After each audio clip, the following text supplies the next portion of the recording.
Well, hello, Volya Radio listeners. It's good to be here with you guys. And we are starting just a little bit late, but I see that Wendy is up as a co host. Let's see if the microphone works, Wendy. Well, I didn't hear much there, Wendy. Maybe it didn't work. Uh-oh, could be mic problems. Well, let's see here. Let me quickly do a timestamp so that we can get started. And if you're ever wondering why we do timestamps, so am I sometimes. Anyways, well, today is June 3rd. It is 10:32 on the east coast of the United States.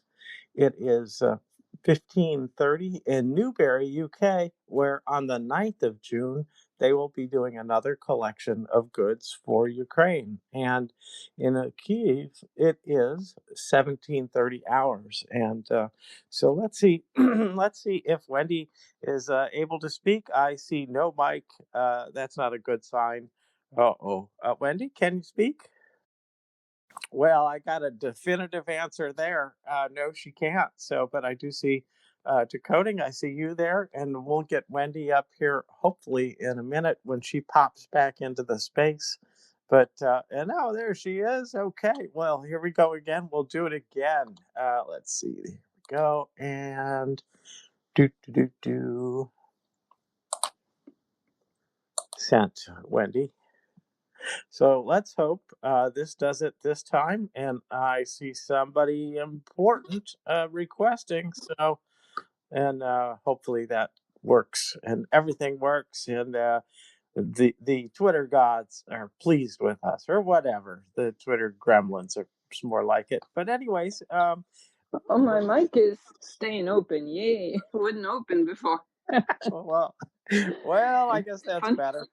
Funny how it worked better in Ukraine than it does back here at home. Oh boy, I don't know what to say about that. But yeah, well, I'm glad you're back safe from your trip. It sounds like you had a very good time and quite a learning experience as well. I was kind of watching what you were saying and doing, and just glad you made it back, and glad you had a chance to do some volunteer activities, and that's a great thing to do. So Wendy, have you got any opening statements? Well, I just wanted to say that the whole experience was really wonderful. It was wonderful. The volunteer community, especially in Lviv, is very vibrant, and there's people from all over the world that come to do all kinds of things you wouldn't think of. Things like collecting scrap metal for shrapnel, turning old vape batteries into power banks, um, sourcing scrap rubber panels to put over vehicle tracks to protect them from drones.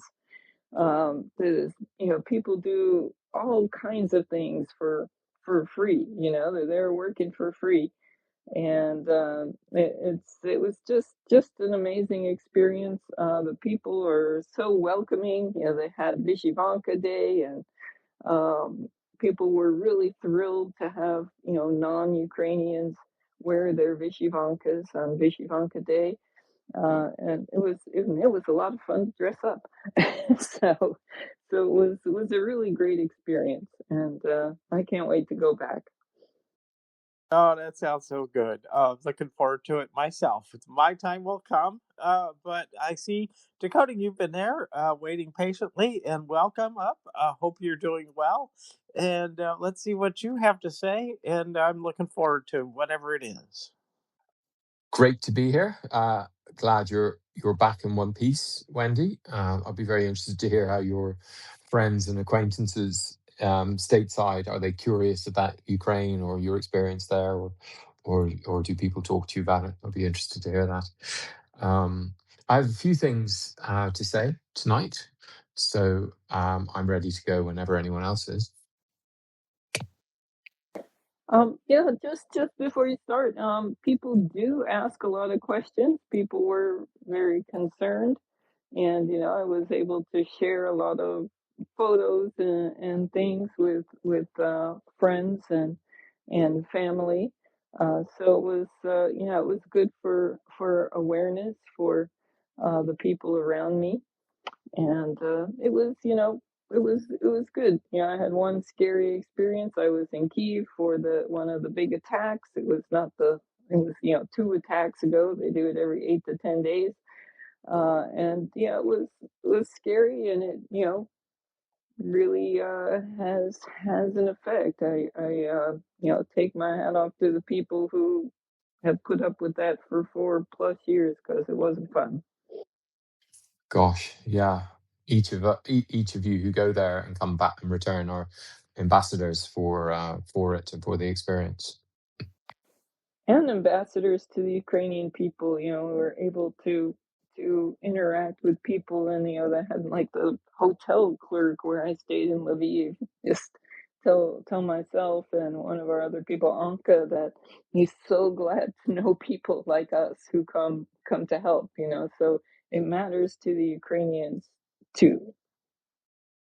Absolutely. And as I learned while I was there, they can spot a Westerner from a mile away, basically by the way we walk. One of my colleagues, eventually I managed to persuade her to explain it to me. But even the way we walk, we reveal we're a Westerner. So even if you're walking down the street there in Lviv, I'm sure people from across the street notice, oh, there's a tourist, there's a visitor, we're not alone. So yeah, it's nice that. I imagine, although I was spoken to in Ukrainian enough, I don't know. And I wondered sometimes.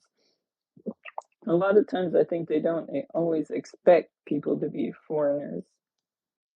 Right. Well, maybe you fit in a bit better than I do. Apparently, I couldn't, even when I adopted the walk of a Russian, I couldn't fit in. But I'm a bit too effete, I think. But maybe now Ukraine has changed. Maybe I would fit in a bit more now. We'll see. But I'll get going, basically, if you have the time.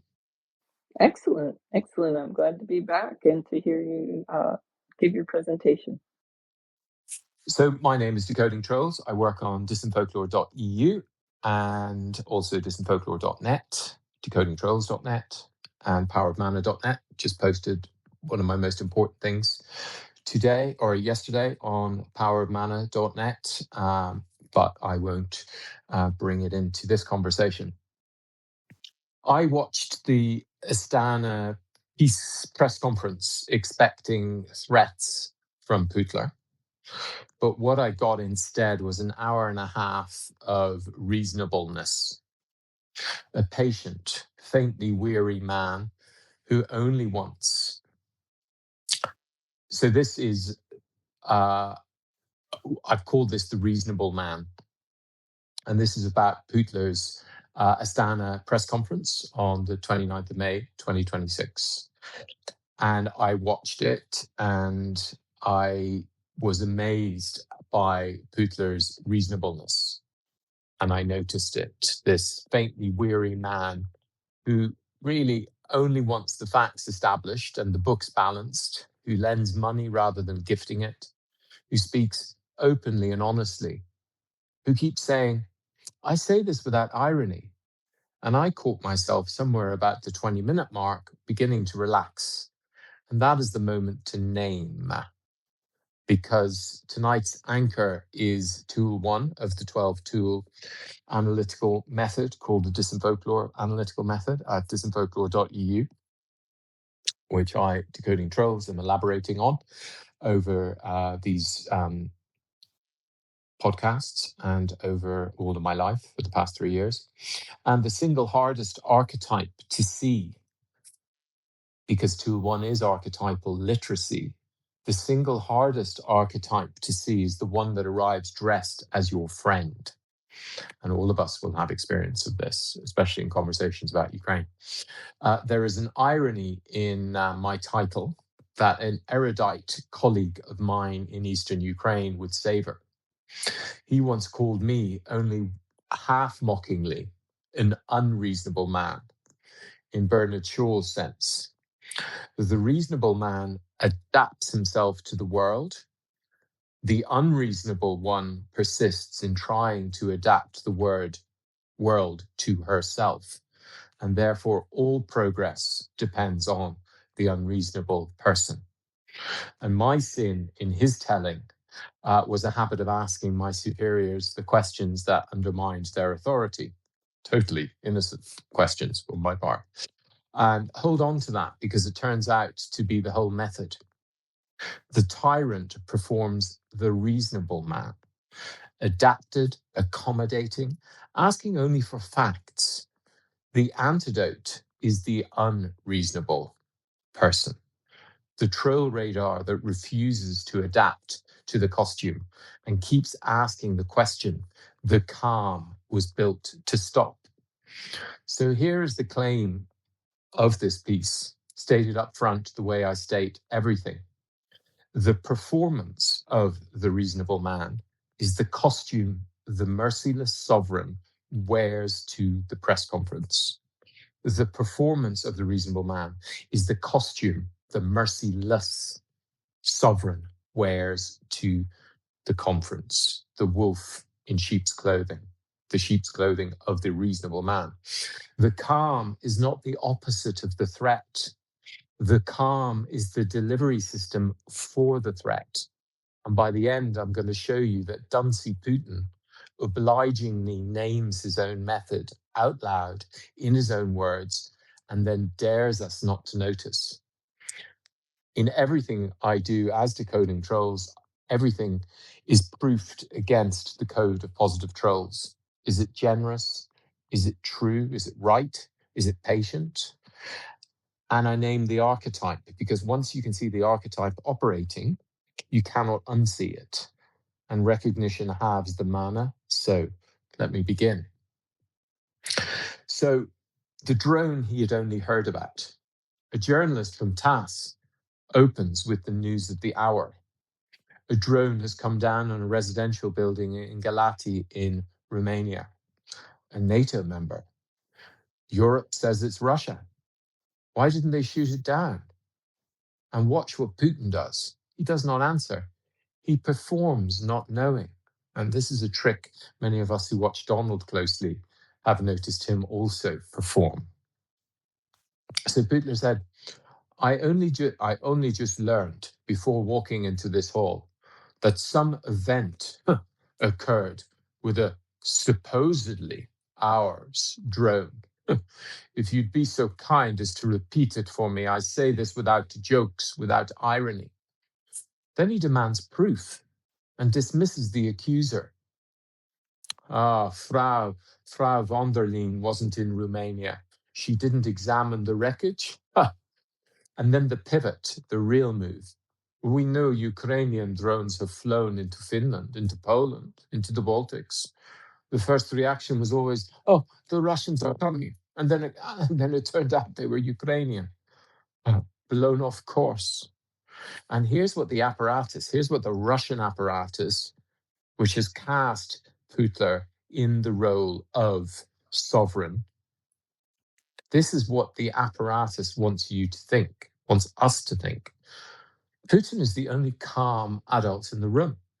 The Europeans are hysterics, shouting before the forensics are in. It was probably a stray Ukrainian drone anyway. Register the manner first, the feeling before the thought, the energy, the disarming calm. A man so unbothered, so reasonable, asking only for evidence. That feeling is the costume.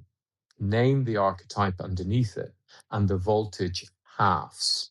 This is accusation in a mirror, the oldest move in the combat propaganda playbook, where you perform the violation and then, before anyone can prove it, hand the violation to your victim.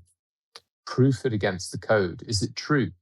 The honest answer, we don't yet know, would survive. But Putler doesn't stay there. He says no one can name the origin until an examination is done. And in the very same breath, he supplies the answer he just swore could not be supplied. Most likely it's Ukrainian. The proceduralism is selective, invoked to exonerate, abandoned to accuse. Is it generous? No. It calls the bereaved hysterical. So this is Disinfolklore. It violates the code of positive trolls. And the counter is the ground that the apparatus needs us not to stand on. Romania says Russian drones have breached its airspace 28 times since Moscow began bombing Ukraine's Danube ports. The Secretary General of NATO, Mark Rutte, did not reach for forensics. He said, Russia's reckless behavior is a danger to us all, and that the alliance stands ready to defend every inch of Allied territory. I noticed both the United States and NATO archetyped it as reckless behavior, which I know from criminal law is either you were reckless or you did the act intentionally. So by archetyping the act as reckless, they are giving Russia a get out. But no matter. The keeper of the open account does not need an autopsy on every single drone when the pattern is 28 breaches deep. The question is never, can you prove this one? It is, who has been flying into NATO airspace for 3 years? So some of you will remember the bridge troll at the beginning of my work on the bridge in Stanice Luhanska between 2015 and 2017, this archetype. And so then he went on with this press conference to talk about really what I now see is the archetype of a toll gate. The toll gate dressed as friendship, the obstacle to be overcome, the exchange between you and he. And this is where you have to keep your guard highest, because the next move is delivered as love. And so then he went on a lot about Armenia and basically giving Armenia advice about how the cost of moving towards the European Union. I won't dwell on it, but I will dwell on its meaning. The mana here, the energy, is not fear. It's something warmer and more dangerous. It's gratitude. You're positioned to thank Moscow for its honesty. Name the archetype and the warmth curdles. This is the bridge troll, the keeper of the threshold who sets the toll for passage, fused with coercive control. And I've stood on the literal version of that bridge at Stanice and watched armed men decide who crosses. The toll schedule is the threat.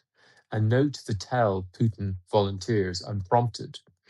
The crisis in Ukraine began with attempts to join the EU. That is not analysis. That is, look what happened to the last neighbor who tried the other road. It's a threat. And I've written before about how we must, not we because we must get better at recognizing Russian threats because they are masked through reasonable men acting as the toll keeper. And proof it. Is it patient? No. He's demanding Armenia makes a choice as early as possible before the bill can be weighed. It's manufactured urgency. It's inevitable farming. An urgency, whether it's someone socially engineering your ID or your data, or in geopolitics, is always the red flag the code is built to catch. Is it generous? No.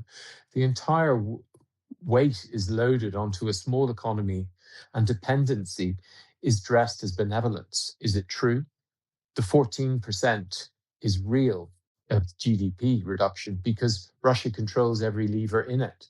So this is Disinfolklore, again, delivered by the reasonable man. The children used as key.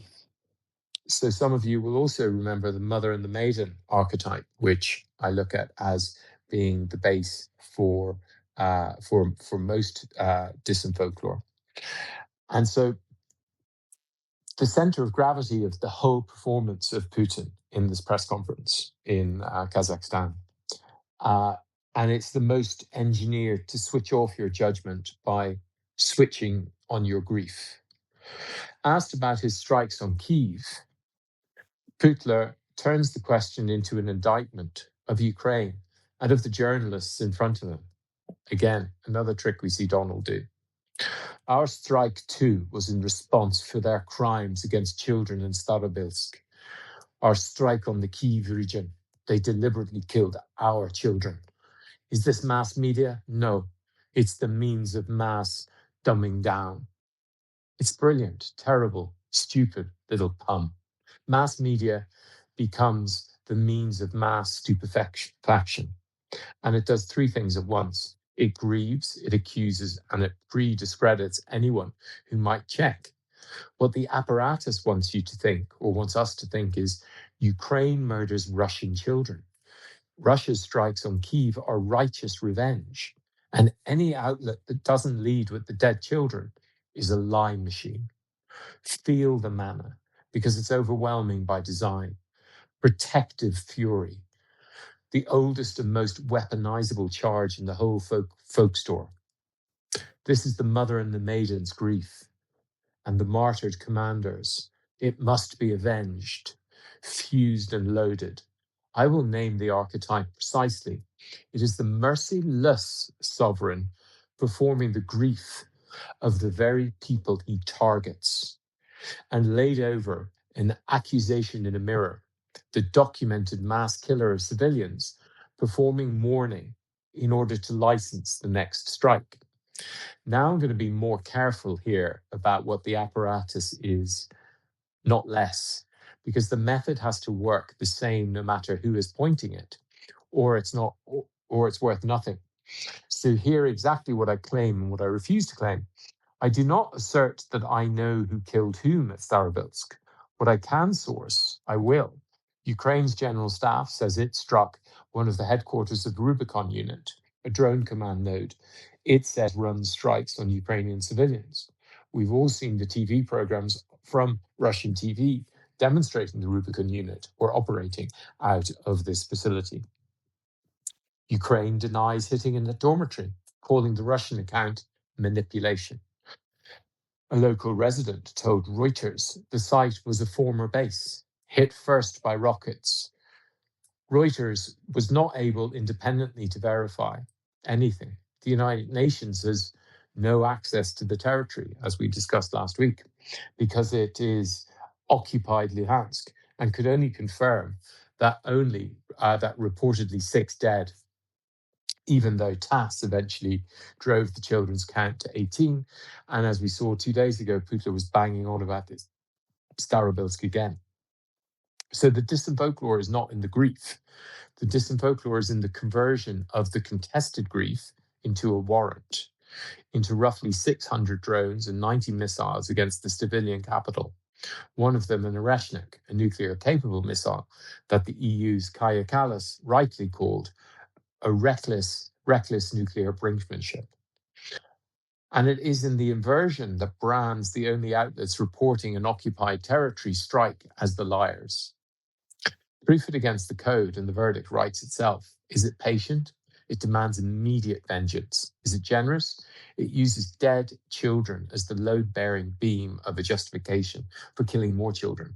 And the UN's own count is 3,400 children killed or injured in this war since 2022. And as some of you might remember, I'm a huge critic of the methodology that the United Nations uses, and I participate in some of these fact-checking exercises myself, going into the morgues to visually ID the dead bodies of people in order to help these statistics. But we understand that up to 80 or maybe as many as 100,000 people in Mariupol were killed. Many of them were children whose numbers will never be counted in these UN statistics, because they need someone like me to see. They need 2 or 3 people like me to triangulate and to see the body before it be counted in the statistics. So this is disinfolklore at its apex. The code's countermove on the martyred commander is the subtlest one I know, and the only honest one. Mourn the dead, refuse the liturgy, do not dismiss the children, do not let them be turned into the key that unlocks Kyiv. The UN said the only thing that survives the fog, civilians must be protected wherever they are, wherever. That little word refuses the whole retaliation arithmetic. If the last move was the most painful, this is the most brazen, and it's the one I want you to be able to spot from across the room for the rest of our lives. Asked whether Russia is preparing for the war that Europe says it is preparing for. Putler said, "It's nonsense. It's a lie, a crude, brazen lie." As Goebbels said in his time, the more incredible the lie, the faster they believe it. These are exactly the standards Western politicians and media implant. Sit with that. The president of the Russist Federation invokes Goebbels in order to accuse the West of being Goebbelsian. Then he runs the full exculpation. The 2014 coup in Kyiv forced Russia to protect the Crimeans. So here he's playing merciful sovereign. Then the Donbass so-called republics. We did everything absolutely transparently, legally, step by step. What the apparatus wants you to think, Russia never threatened anyone. The West are the liars, Nazi-grade liars. History forced Moscow's hand, and every step since has been lawful. This is accusation in the mirror in its purest laboratory form, fused with the merciful sovereign's self-exculpation and the NATO expansion bogeyman or bogey person. And the proof that it is the mirror is that he names the mechanism himself. A few answers earlier on the drone, he had said, the West tries to shift the blame from the sick head to the healthy one.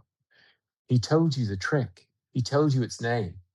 The work of counter disinfolklore is simply to refuse the transfer, and the work of disinfolklore is to point out these kinds of phrases to shift the blame from the sick head to the healthy are the way Russia communicates its threats from the top to the bottom of their hierarchy.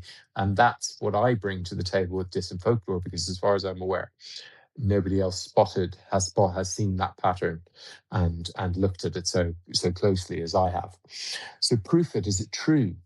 Transparent, legal, step by step is contradicted by a new 9th grade Russian schoolbook edited by Medvedev, now deputy chair of Russia's Security Council, that prints unoccupied Ukrainian land, Zaporizhia and Malotokmachka among it, as the Russist Federation.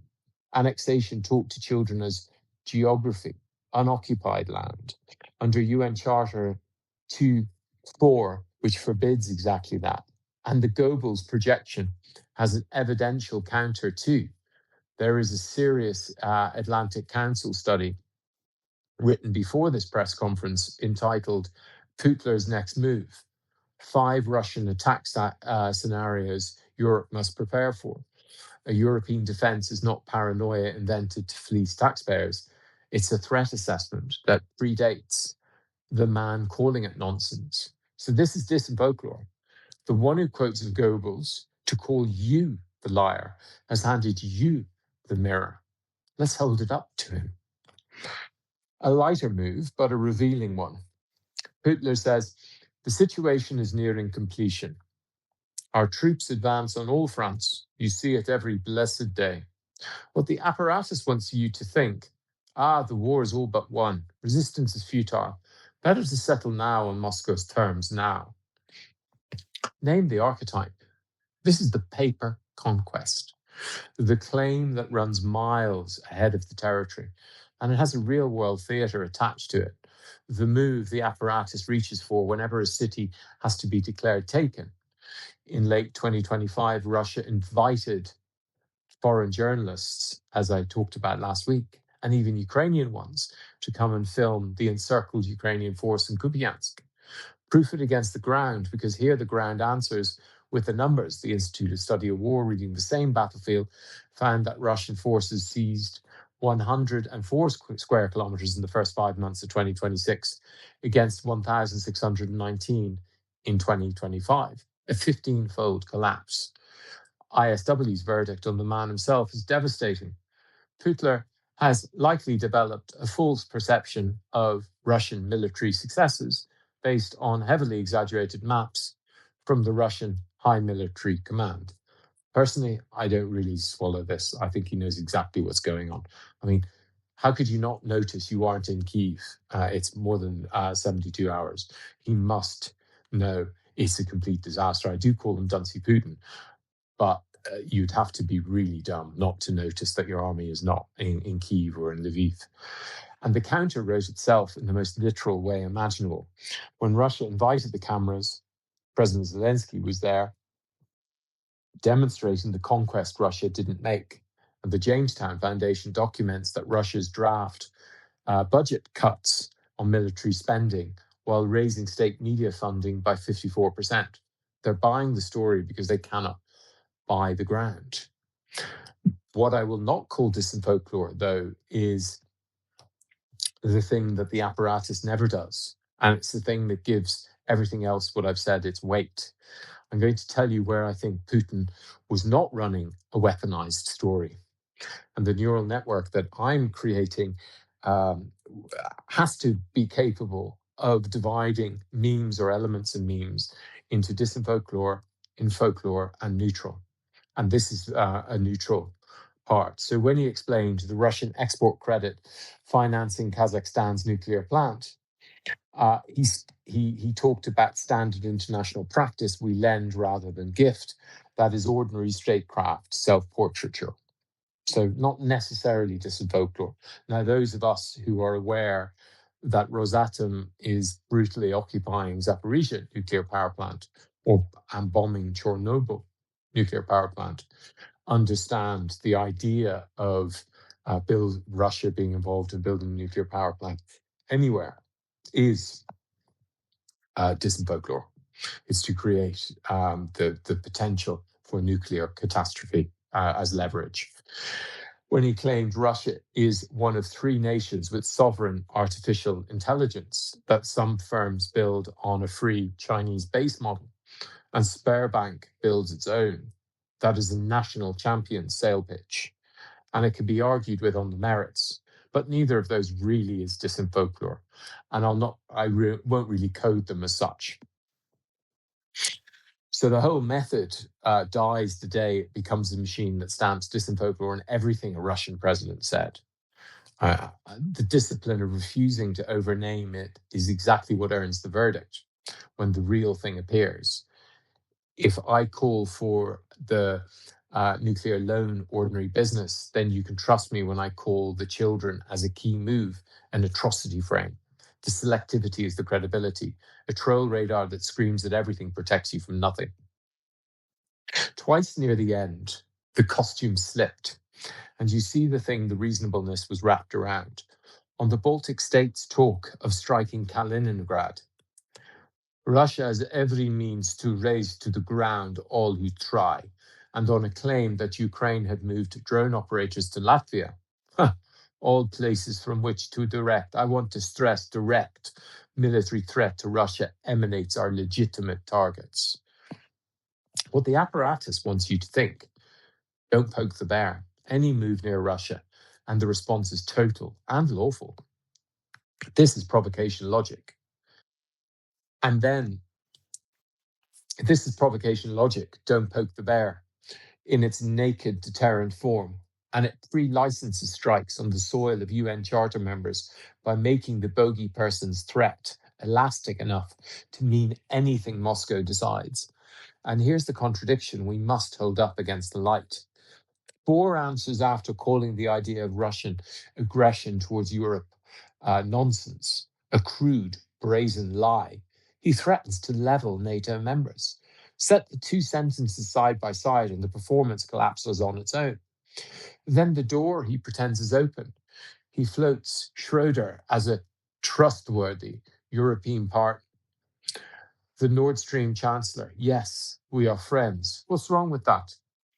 That is the wedge. Elevate the captured insider, to delegitimize everything else, split the European public from its own governments, and in the same breath, he poisons the very idea of agreement when he says, the Minsk Accords, he now says, were signed only to buy time and arm Ukraine. Proof it and let the documentary record do the work. The independent fact checkers at Myth Detector went back to what Merkel actually said, that Minsk gave Ukraine time to strengthen because the threat came from Russia. Putler takes a defensive admission and inverts it into proof of Western treachery. The same inversion one more time. So this is disinfolklore. And I'll add the one thing I can say that he cannot, because I was there from 2015 to 2008 as a diplomat on that bridge between the Russian occupiers and the Ukrainian defenders. And I watched personally with my own eyes and my heard so my own ears and certified it, legally speaking. I certified Russia's breaches of the Minsk ceasefire many thousands of times a day, sometimes over periods of time. And the man telling you Minsk was a Western trick is the man who broke it every morning before breakfast. So let's look at the machine behind the man. Let's look at the whole architecture, because the 18 answers he gave are not 18 answers. They are one engineered arc. The candor frame lowers your guard. I'm only being honest, Gov. The merciful sovereign governs the middle. The generous creditor, the caring neighbor. The grievance engine loads the avenging manna. They killed our children. The exculpation discharges it at the scale of history. You are the Goebbels liars. 2014 forced us. And then the teeth, the legitimate targets, the wedge, the poisoned door. And it does not stay in Astana. Within 24 hours, the same lines were splashed near identical across a whole network of mirror sites. Pravda in English, German, Lithuanian, Polish, Turkish, each reskinning the Kremlin transcript for a local audience, so that the same claims appear to come from everywhere at once, manufacturing the feel of independent corroboration. That is the propagation apparatus the questions never mention. That is the manna being mass-produced.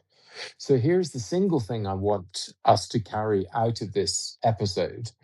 When a sovereign sits before the cameras and is patient and candid and reasonable and grieved, that is not evidence that he is none of those things.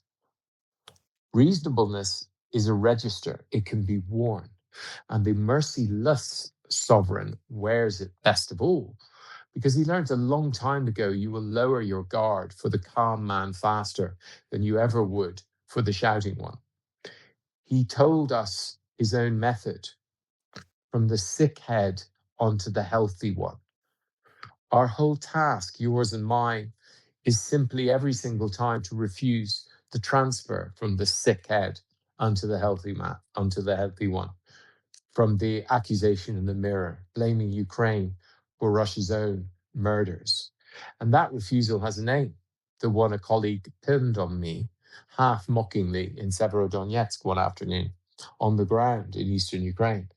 It is the work of the unreasonable human, the one who will not adapt themselves to a tyrant's reasonable world, who keeps asking the questions that undermine the authority performing it. If George Bernard Shaw was right that all progress depends on the unreasonable person, then so, every single time, does all counter disinfolklore. So that's his press conference. That's what I have to say about that. Going back to the Starobilsk episode, which I talked about last week, I didn't get to the positive bit. So I just wanted to go back to that a bit, which is what I call the counter pole. The Arabit spit and what I call the substrate truth.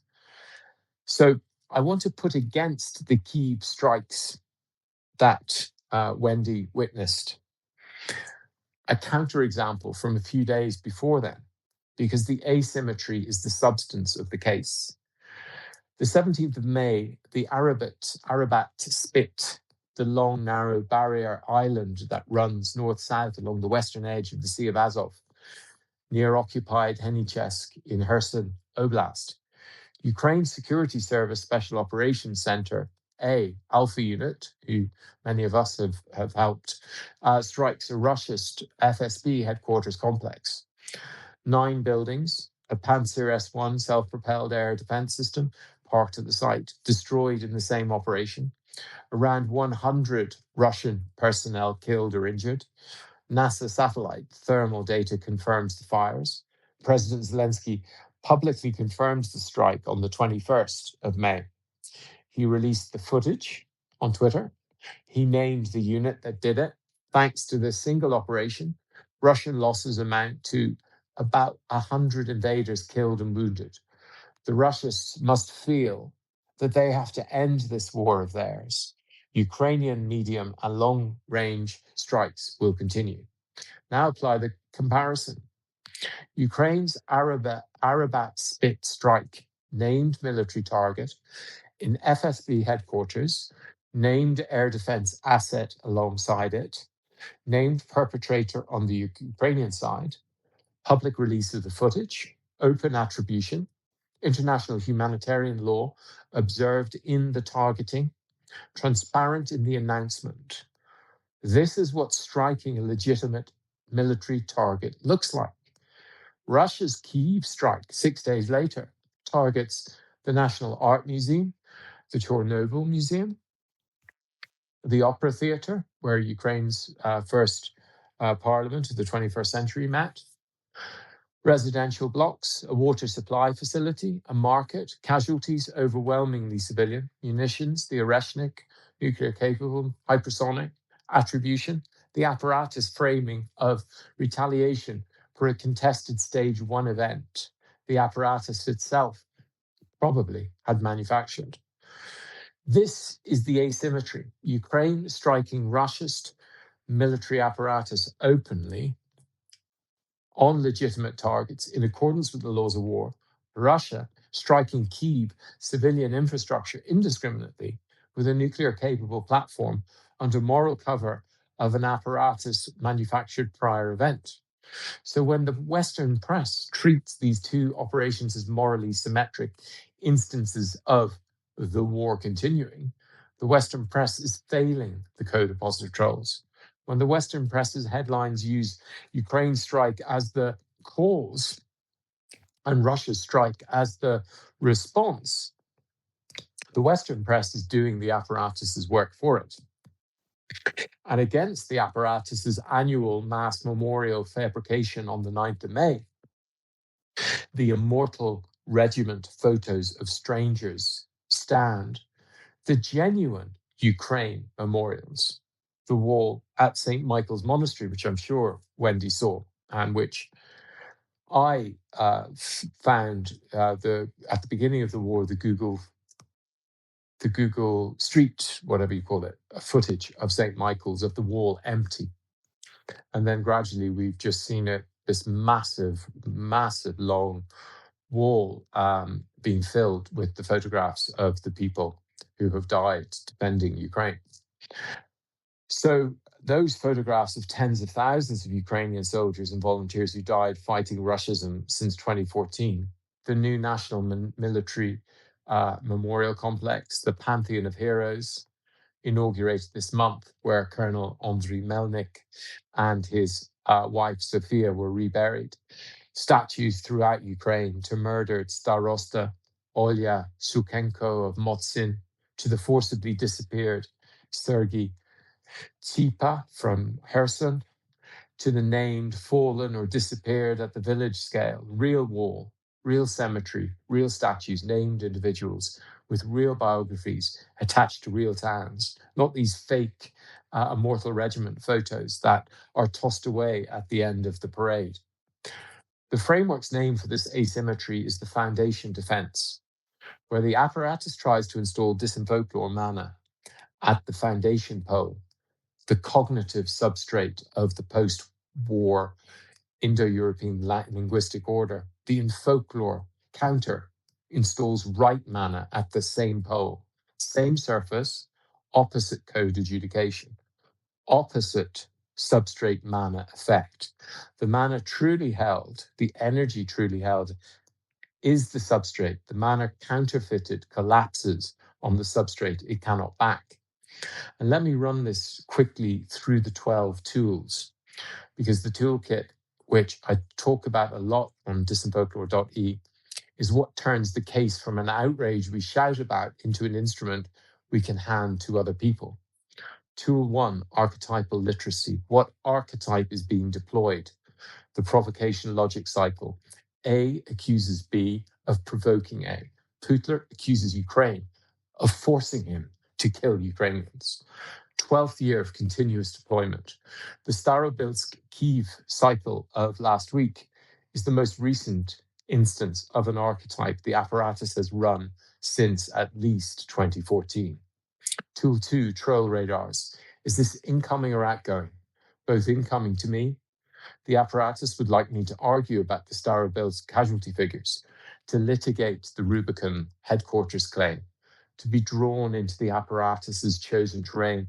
Outgoing from me, what am I broadcasting? Am I retransmitting the apparatus's framing by quoting it?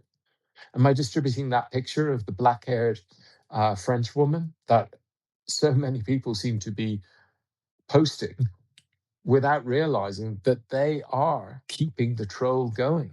They may be writing in text, oh, this person is horrible. I don't even read the things, but I do mentally note anyone who shares a picture of this person is doing what the Russians want them to do. They're putting a beautiful, a sophisticated face on Russianism, on the filthiness of Russianism. And even if you criticize it in text, the image goes into people's brains before they do it. Am I retransmitting the apparatus's framing by quoting it, by sharing the photos without naming it? The discipline is to gatekeep in both directions. Tool 3, mana in the meme. The energy is moral inversion. The aggressor dressed as victim. The witch switch executed in headline grammar at scale. The mana is the apparatus's signature. Tool 4, inner-outer realm. The outer realm, the public, collective conversation, the headlines, what we do on Volya, the institutional record, the stage 2 echo is the apparatus colonizing the outer realm of democracies. Tool 5, trigger, experience, reaction. The Dalai Lama Ekman timeline of emotions, cognitive model, which is a core module in the Disinfolklore analytical method. Here, trigger, experience, reaction. The trigger is the picture of this black-haired French person. The experience is, gosh, she looks sophisticated and nice. Then your reaction, oh no, she's awful, I'm going to share it. The trigger is the Starobilsk story arriving in my feed. The experience is moral arousal. The reaction, the apparatus wants, is engagement on the apparatus's terms. Oh, beautiful people like Russia. Oh, I will like Russia then. Tool 5 tells us to interrupt the chain, to notice I'm being moved on cue. Tool 6, generosity. Is it generous? No. The meme treats 21 dead adolescents as ammunition for justifying mass strikes on Kyiv. The meme is the opposite of generous. Tool 7, right. Is it right? No. The meme inverts the moral character of aggression. It is unethical at the root. Tool 8, mana, energy, implicit archetypes. The Vritra archetypes. Vritra, who fought against Indra to keep the waters blocked up and stop the land being fertile. The Vritra archetype, the force weaponizing substrate.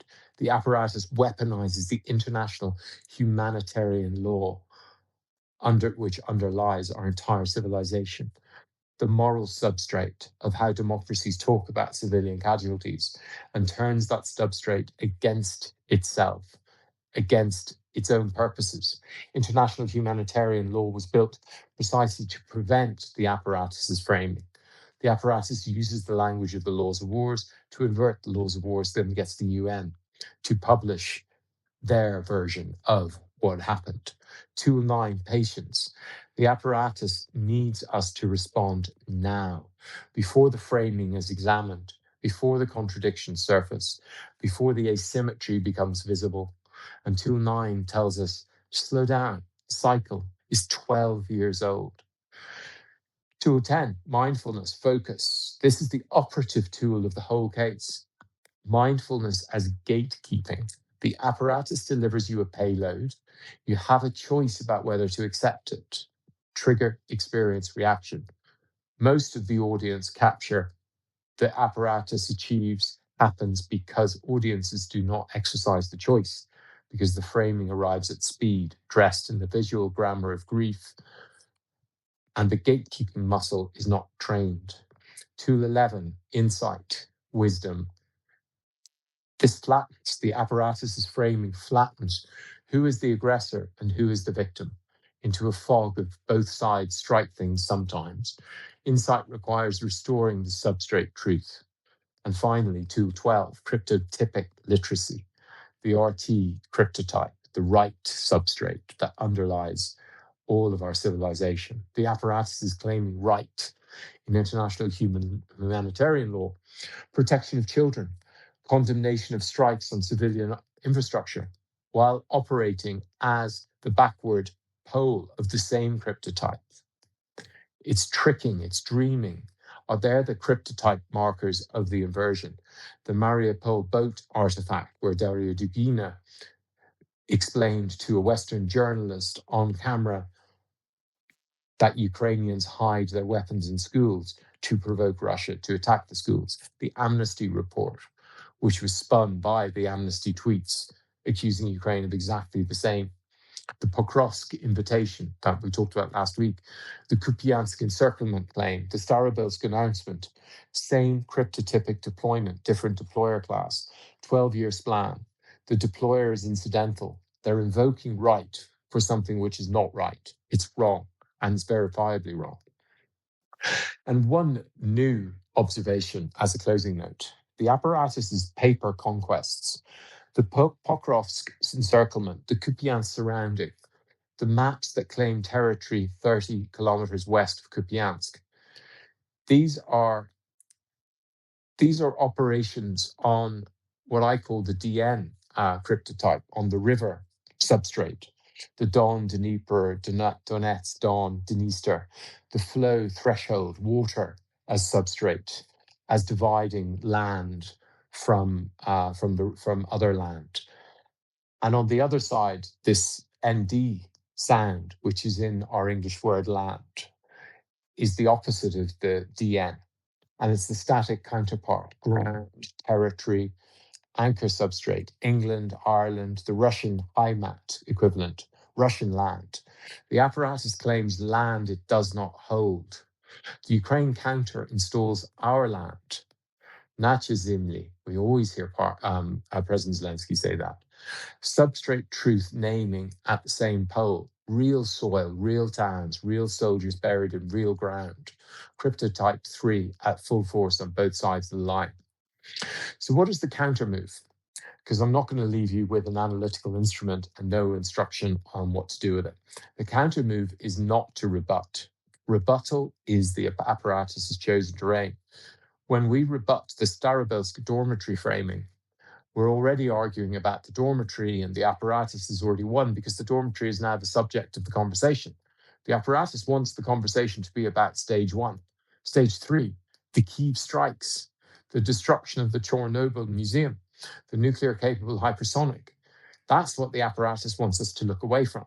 Rebuttal looks away. The counter-move is to outflank, name the deployment for what it is, the apparatus's multi-month campaign elevation doctrine, Pokrovsk to Kupiansk to Starobelsk, $458 million per year of state-funded information warfare. Vodolatsky's self-incrimination on the Voyn telegram showing the Starobelsk facility, Vatnik soup and Tankerfeller forensics within 72 hours, the provocation logic cycle in its 12th year of continuous deployment. Name it, then refuse to litigate the apparatus's chosen terrain. Do not share these pictures of people. Then put back on the table what the apparatus wants you to ignore. What the apparatus wants you to ignore is the substrate truth. Substrate truth is that the Arabat Spit strike, Ukraine 3 days before the apparatus manufactured its Starobelsk framing, striking an FSB headquarters with public attribution, with named targets, with footage released in compliance with the laws of war. The substrate truth is President Zelensky's selfie in Kupiansk in December, the sovereign physically standing where the apparatus claims to control. The substrate truth is the wall at St. Michael's Monastery, the pantheon of heroes, the village statues to the named fallen. The substrate truth is that Russia's strikes on Kyiv are the apparatus's own operation, not a response to Ukraine's. The substrate truth is that the apparatus grammar of retaliation is itself a disinfolklore payload, and the right response to a disinfolklore payload is to refuse to retransmit it. President Zelensky named the substate truth in July 2022, and the line still cuts. He said, quoting verbatim, "You should not look for logic in the actions of terrorists. Russian army does not take any pauses. She has one task: to take people's lives, to intimidate people, so that even a few days without an air alarm already feels like part of the terror." That's the refusal of the revenge cycle historians framing in one sentence. The apparatus is executing the operation it was always going to execute. The framing of retaliation is what the operation wears. It's a costume. The operation is what the apparatus does. You should not look for logic in the actions of terrorists. No provocation logic. The retreat from logic is the apparatus's instrument. The framework is our way back to it. That refusal is tool 10. Should I allow this into my mind? No. Should I allow this into my conversation? No. Should I allow this into the framings I put into the world through my own speech or tweets? No. Mindfulness applied with discipline at scale across millions of audiences who've read this far in the work, that is what would eventually deny the apparatus its product. The apparatus's product is the framing's circulation. The counter move is to deny the circulation, to name the deployment, to refuse the engagement, to move on with the work.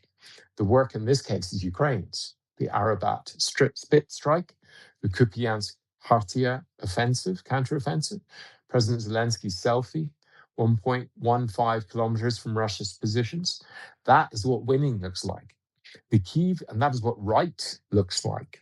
The RT cryptotype, where the action is aligned with the assertion of right, whereas the Russians' assertion we control this land is unaligned with reality or right. The Kyiv strikes are what the apparatus's response to winning looks like. The doctrine is a textbook deployment, and the toolkit catches it, which is why I focused on it.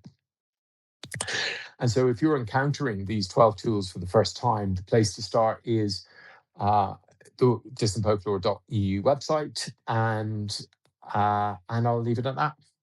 Out. Thank you, Decoding, for this. Lots packed in there. And I would say Victory also smells like something's burning in Russia. And it was a beautiful thing last night. Well, it was this morning when I watched the many videos of strikes around the economic conference there. And that was a great thing. So again, this is what victory looks like. And I sure do appreciate those different points of, just showing that Russia really isn't in control, that the paper victories that you're talking about, really, they don't mean anything. But I wish that they would show that, or the proof that those are false, to the world more clearly. That isn't entirely up to Ukraine to do. It's up to all of us to show to the world that this stuff just isn't happening the way Russia says it. But we'll get into some things a little bit later, especially the New York Times article that covers this, that kind of explains an example of why people don't get to be able to see the truth so easily. But yeah, anyways, Wendy? Thanks, Decoding. It's always great to hear your presentation. Especially liked, the idea of Putin coming out and talking about the attack in Romania as sort of the calm person in the room, spouting his usual lies, and just to have the awareness of that kind of thing. I think that's really important to consider. I too had a question. We hear more and more of Russians and mill bloggers and other people coming out and making noises about how badly things are going for Russia. I was wondering what do you think of that in the disinfolklore sphere, and how how that might be amplified. I've been waiting to see male bloggers talk or face the fact that the war will end when they lose Crimea and when they withdraw from 100% of Ukraine. And today I was speaking with Iona and Will and Ming and a few others and Lexicon. And I hadn't read the text of this post, which I then, re-listening to Mockers, reheard. And this, I focused on it because it was talking about the flywheel of death. And it was a Russian blogger talking about this flywheel of death, which the Russians are involved in Ukraine. And I've been excavating archetypes from ancient Buddhist texts all week.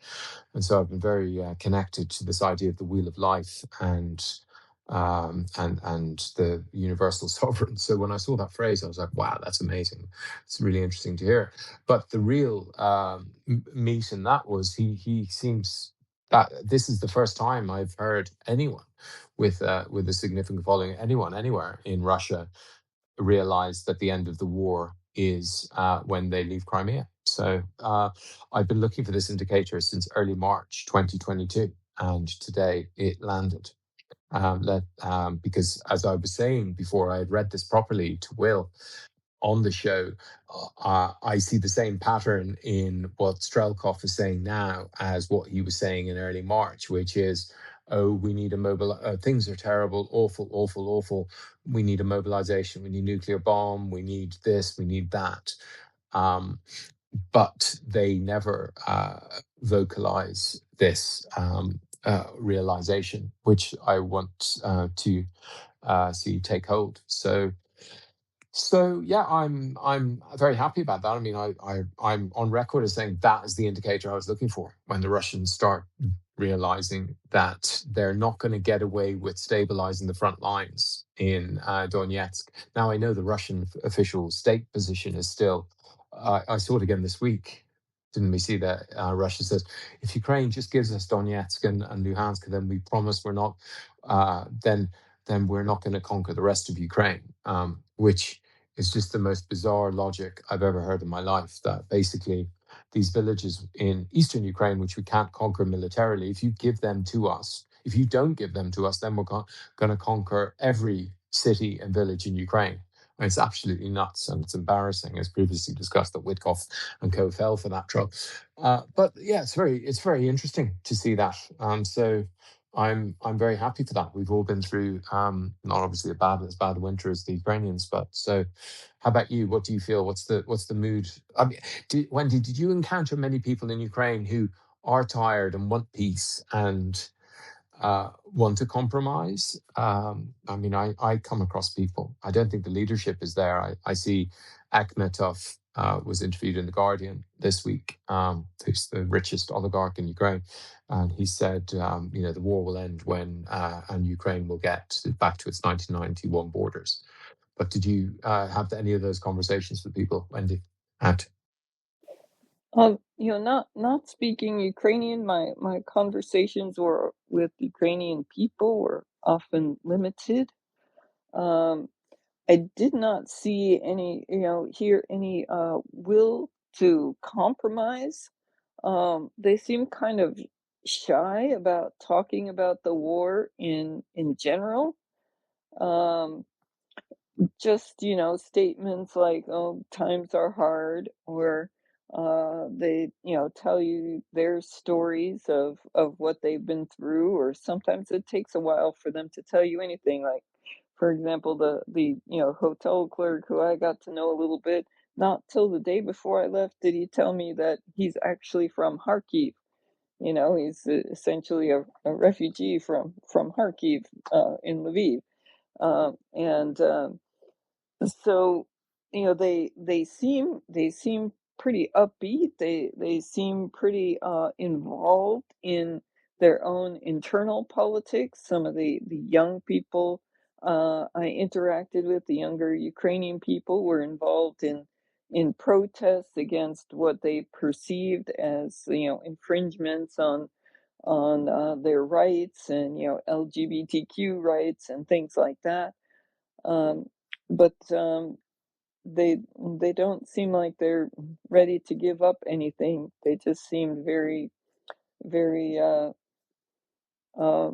just dealing with it the best they can, and hoping that it's over in the not too distant future. What kind of protests are there? Particular things going on at the moment, or that you saw? I hadn't heard of any of those at the moment about. Um, this is kind of a confusing thing, and we have a lot of discussion about it in the back channel. There are proposals to change some of the civil rules, and some people say it's to align more with the EU, while others say it's more of a very ultra conservative kind of imposition of taking away the rights of women, like to leave an abusive relationship, restricting LGBTQ rights, making it easier for corruption in terms of property ownership, where someone could take it over illegally and then potentially be allowed by law to keep it. So there was a lot of confusion about that. I can't imagine the EU advocating any of those things. Um, but for some of these young Ukrainian people, it was quite real that they felt their rights were threatened by some of these proposals, and they are proposals. And they were out, protesting those, and then there were, of course, the other side, the MAGA-like people protesting against them. So that's something to watch. Very interesting. Indeed. Yeah, we did hear also from Vetnik Soup a little bit about some, this protest as well. And it does sound like there's also some things that might affect property that are mixed in with this, strangely enough. So I don't understand. It's beyond what I know about the politics of Ukraine. I've been happy to try to stay out of their politics because I think their internal politics, that is, and to a certain extent, we're concerned about that. But I want Ukraine to run itself, and I don't want to have interfering busybodies. I'm thinking about JD Vance running over and coming and telling everybody how to do something. So, but anyway, let's see here. Well, I see Lev popped up as speaker. Hasn't raised his hand yet, but hey, Lev, good to see you. And it's been a while. Hey, go ahead. Thank you so much, James. Good to hear from you. Yeah, great presentation by Decoding. Really appreciate that. I was in Ukraine at the end of March and met with quite a few people. And really, I think that the attitude there is still extremely strong. Because I'm from America, and I'm sure, James, you can relate to this. One of the things that the reactions I got was like bewilderment. Just like, how can the US president be saying the things that he is saying? Because they know that they're completely in the right in this war, that they're strictly the victims, and that Russia is strictly the aggressor. And somehow the current administration is making it seem like it's a confusing, complicated situation. It's like there's never been a war that was so less complicated in terms of right and wrong. Obviously, Russia just decided on this imperial project because Putin was getting old and wanted to become, known in history as a conqueror, and Ukraine is their victim that was attacked. But anyway, I think that there's very strong continued support, knowledge that this is a war to the death, that they have to fight as long as they have arms to fight with. And I think that some people that were very close to me sometimes said certain like subtle things about against the government, but really the outward facing attitude was 100% support of the current administration. They realized that it was crucial for Ukraine's survival to support their administration 100%. But really, it was I had a very, very, very positive attitude that there's just no defeating Ukraine. They know they're not leaving. They're going to stay and fight until, down to the last pitchfork, as Senator Blumenthal has said. And definitely, I think that that's cause for optimism because Russia just doesn't need this. It's a complete vanity project for Putin. And the country doesn't want to lose more of their people and more of their money and more of their time and be penalized more and more. I really think the only route for us is to pressure them to give up Putin, send Putin to stand trial, let him clear his name in The Hague if he's innocent of war crimes. And unless they do that, there should be increased pressure against Russia every day, a new sanction every day until they give up Putin, and just be open about that. Because the war crimes should not be glossed over. The war crimes are the thing that, more than anything else, puts Ukraine on the right side of history and puts everybody who supports Ukraine on the right side of history. And those who are silent, plus those who are pro-Russia, are on the wrong side of history.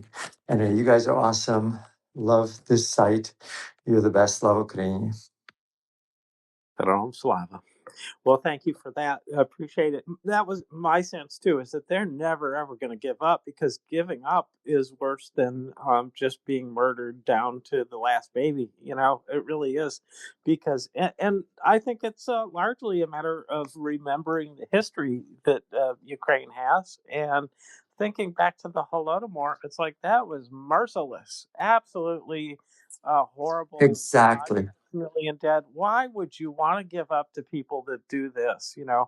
So Exactly. And that's really. something, yeah, and you're right. That's something that, your average Johnny come lately to the Ukraine-Russian conflict maybe didn't understand, but Ukrainians understand it. Ukrainians know that this is basically hundreds of years of genocide against them, and it's not going to end because they gave up a couple of, square miles of land. It's just going to make it easier for Russia to come back and kill more Ukrainians. Anyway, Slava Ukraini. Well, I don't know who's What broken more what deals. Was it Trump or was it Putin? I don't know. I think numerically, it's probably Trump, just because of all those little business deals. But in the big picture, I would say that Putin has probably broken more or affected more lives with his broken deals. But they are two of a kind, peas in a rotten shell. Anyway, yeah. what James, one small anecdote about Ukrainian attitudes is, Anka and I decided to go to an epicenter, which is on the edge of Lviv, sort of out to the suburbs. So we took a car, a taxi, Bolt or Uber, whatever. And as the driver was dropping us off, we did the Slava Ukraini, Heroam Slava thing. And as we were getting out of the car, both of us said "Smrt Vorham," and the driver just started laughing. He just thought that was incredibly wonderful that we said that.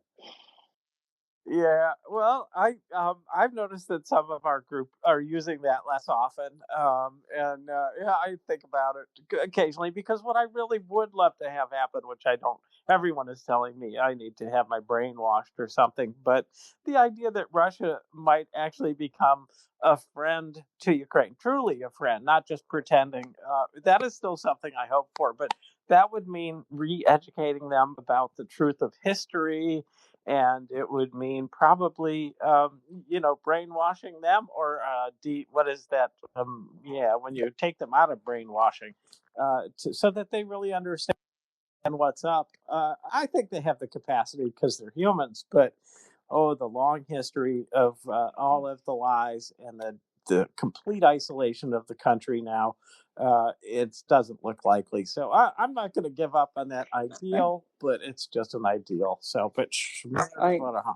I can tell you, James, from making it through one night of Russian attacks and 1 week of constant air alerts, that whatever you call it, hate, disgust, whatever of the Russians, it builds up. It's there. It's there for me after less than 1 week of that.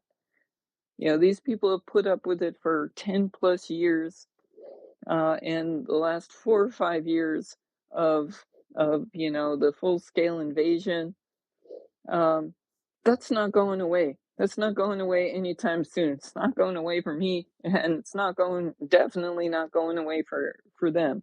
It's going to be a very long time before anyone there can look at Russia as a friend of any kind. No, I agree. I don't think this is a short-term project. I do think it might be worthy of some attempts, but not until they pay. Not until they pay. They have to pay monetarily.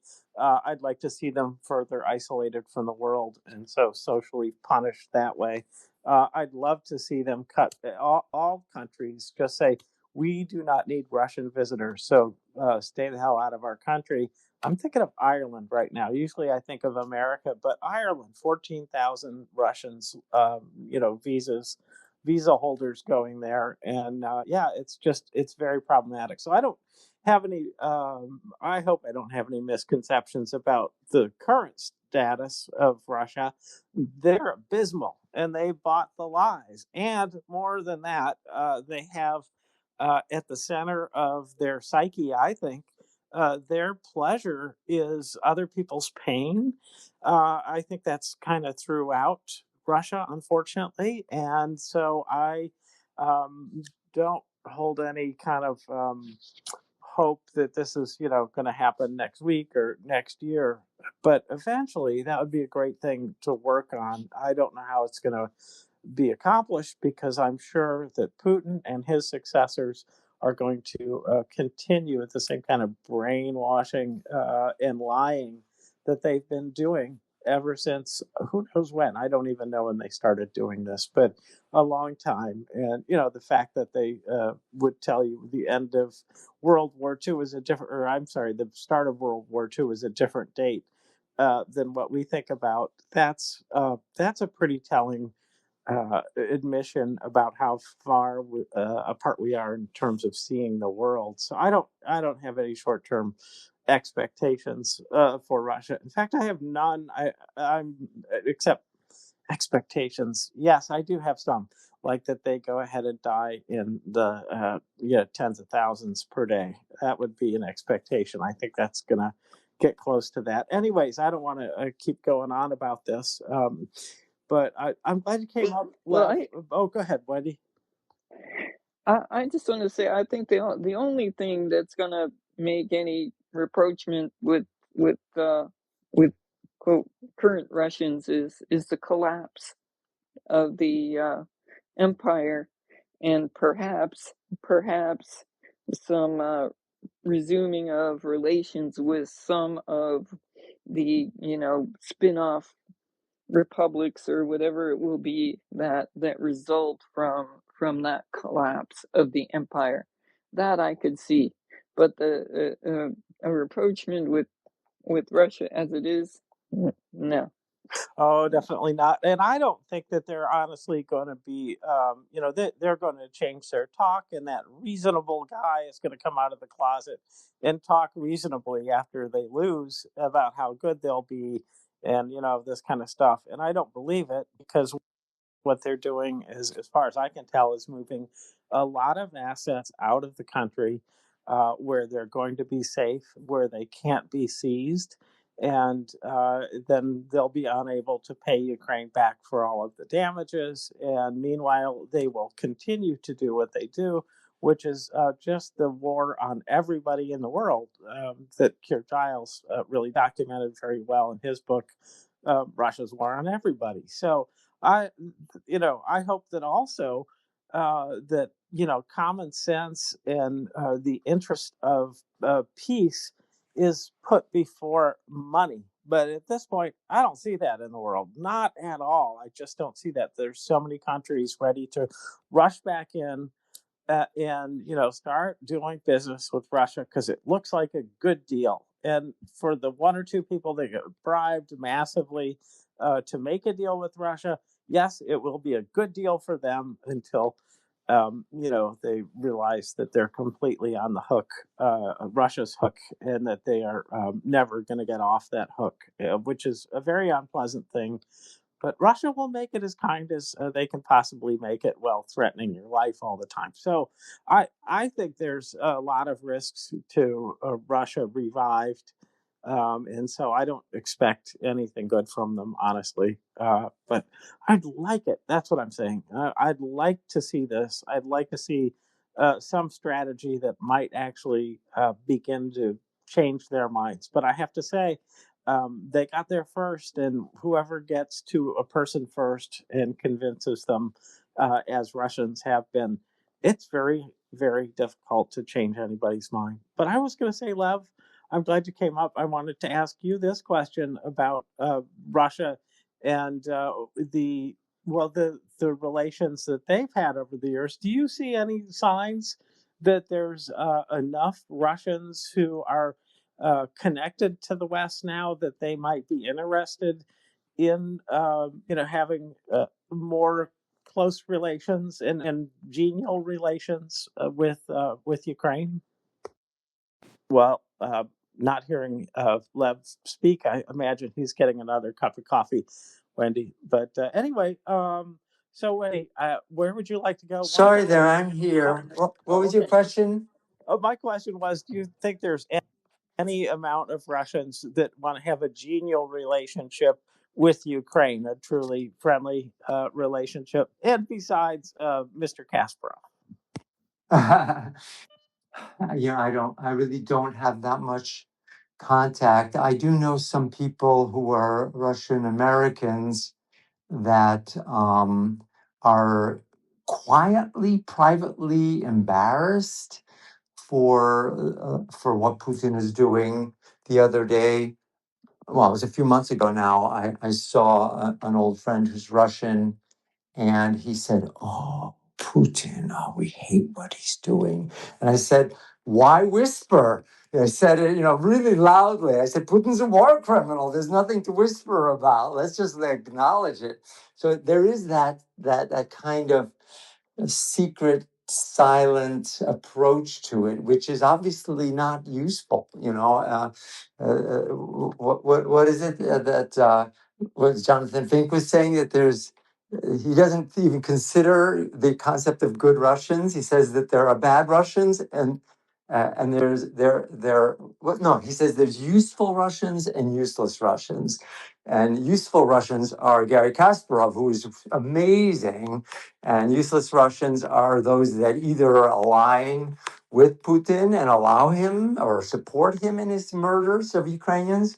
And then there's those that are silent or somehow manage not to help when obviously humanity needs Ukraine to be victorious and attain peace again.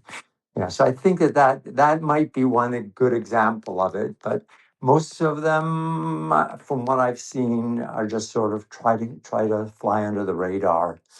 Anyway, thanks so much, James, for doing this. Love it. Sure thing. I like doing this. Most days I like doing this. So, well, what I was hoping would happen next is that Shasta would come up and talk a little bit about the collection drive, because one of the things that we can do, besides sending money to Ukraine, is help with specific campaigns. And as you guys know, influence campaigns really do make a difference. There's work. Hopefully, um, the Congress of the United States will pass in the House the 2913 Ukraine Support Act, the voting of which is today. So I don't know what time, if it's already happened or if it's later in the day. But this is so important to me to have this done. I will feel better as an American if we can get that passed. But I hear from a pretty reliable source that it is very, very, very close, and I'm not surprised to hear that. But Shasta, what you do and help organize doesn't rely on any politician.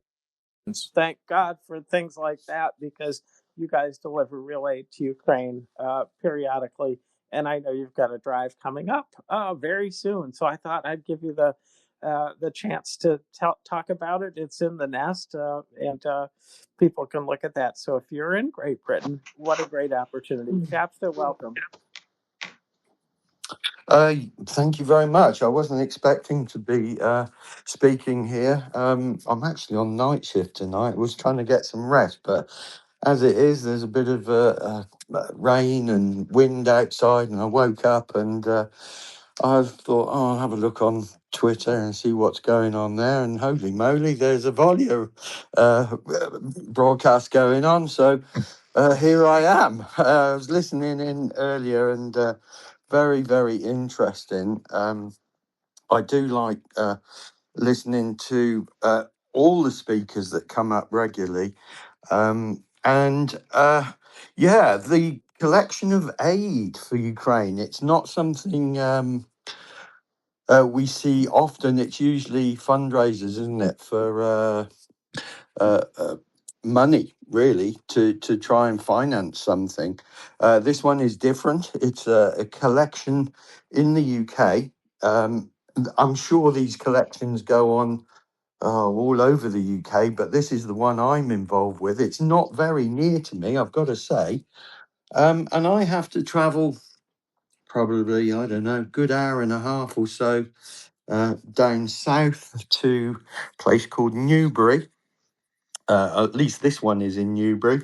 They tend to all be around there because the Help Ukraine group support or hugs are based in that area. It's on Tuesday, the 9th of June. All the details, if anybody's listening in and would like to turn up, um, uh, uh, you can refer to my pinned tweet. All the details are on there in the form of a flyer, which I've got up plastered at work. The whole place at work is sick of the sight of them. They're even on the backs of toilet doors, and nobody gets away with not looking at notice boards. And the posters are all there everywhere. I don't know how I don't get in trouble for using up too much paper at work on the printer. So it's Tuesday, the 9th of June. It's at Newbury Rugby Football Club, and that's going to run from 9 o'clock in the morning until 2 o'clock in the afternoon. It's a collection of all sorts of items such as medical, sanitary, clothing, bedding, outdoor living stuff like camping kit, food, electronics, tools, optical and pet stuff or veterinary stuff.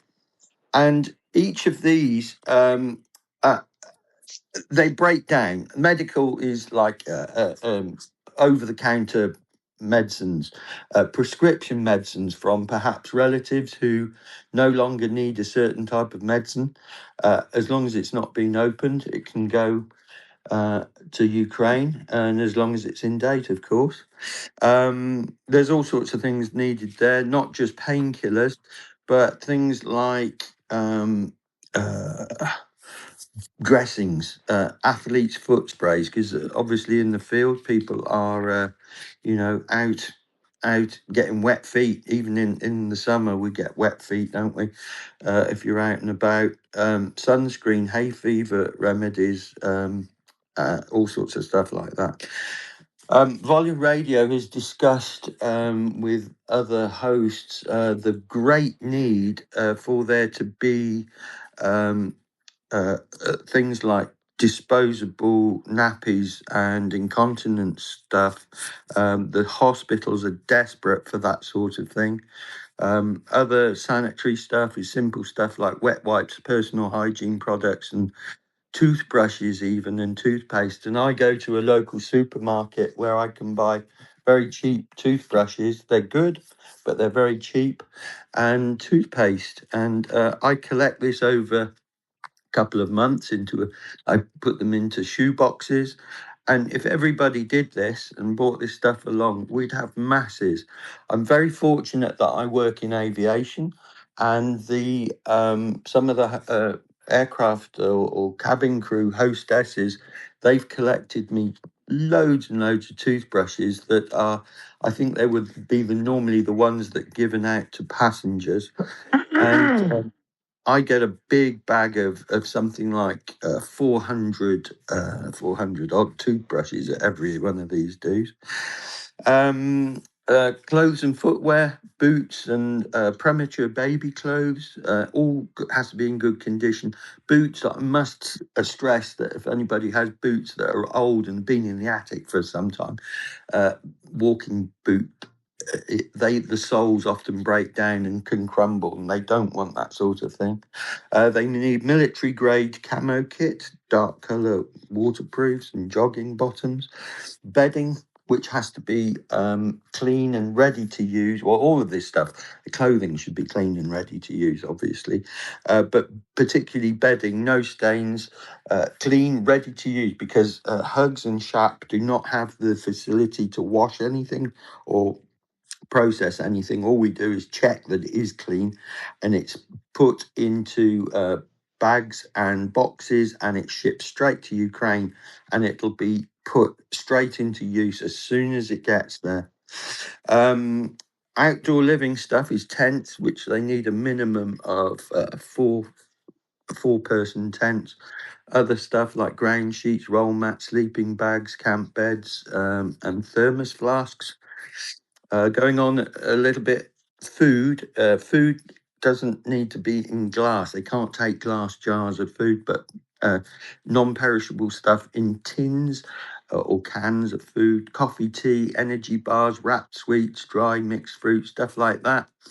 Electronic kit, things like mobile phones and old laptops. Everything is needed, and it's as long as it's serviceable, it can be used, and as long as it's got a charger with it, it can be used. Lighting, batteries, torches, power banks, they're all needed.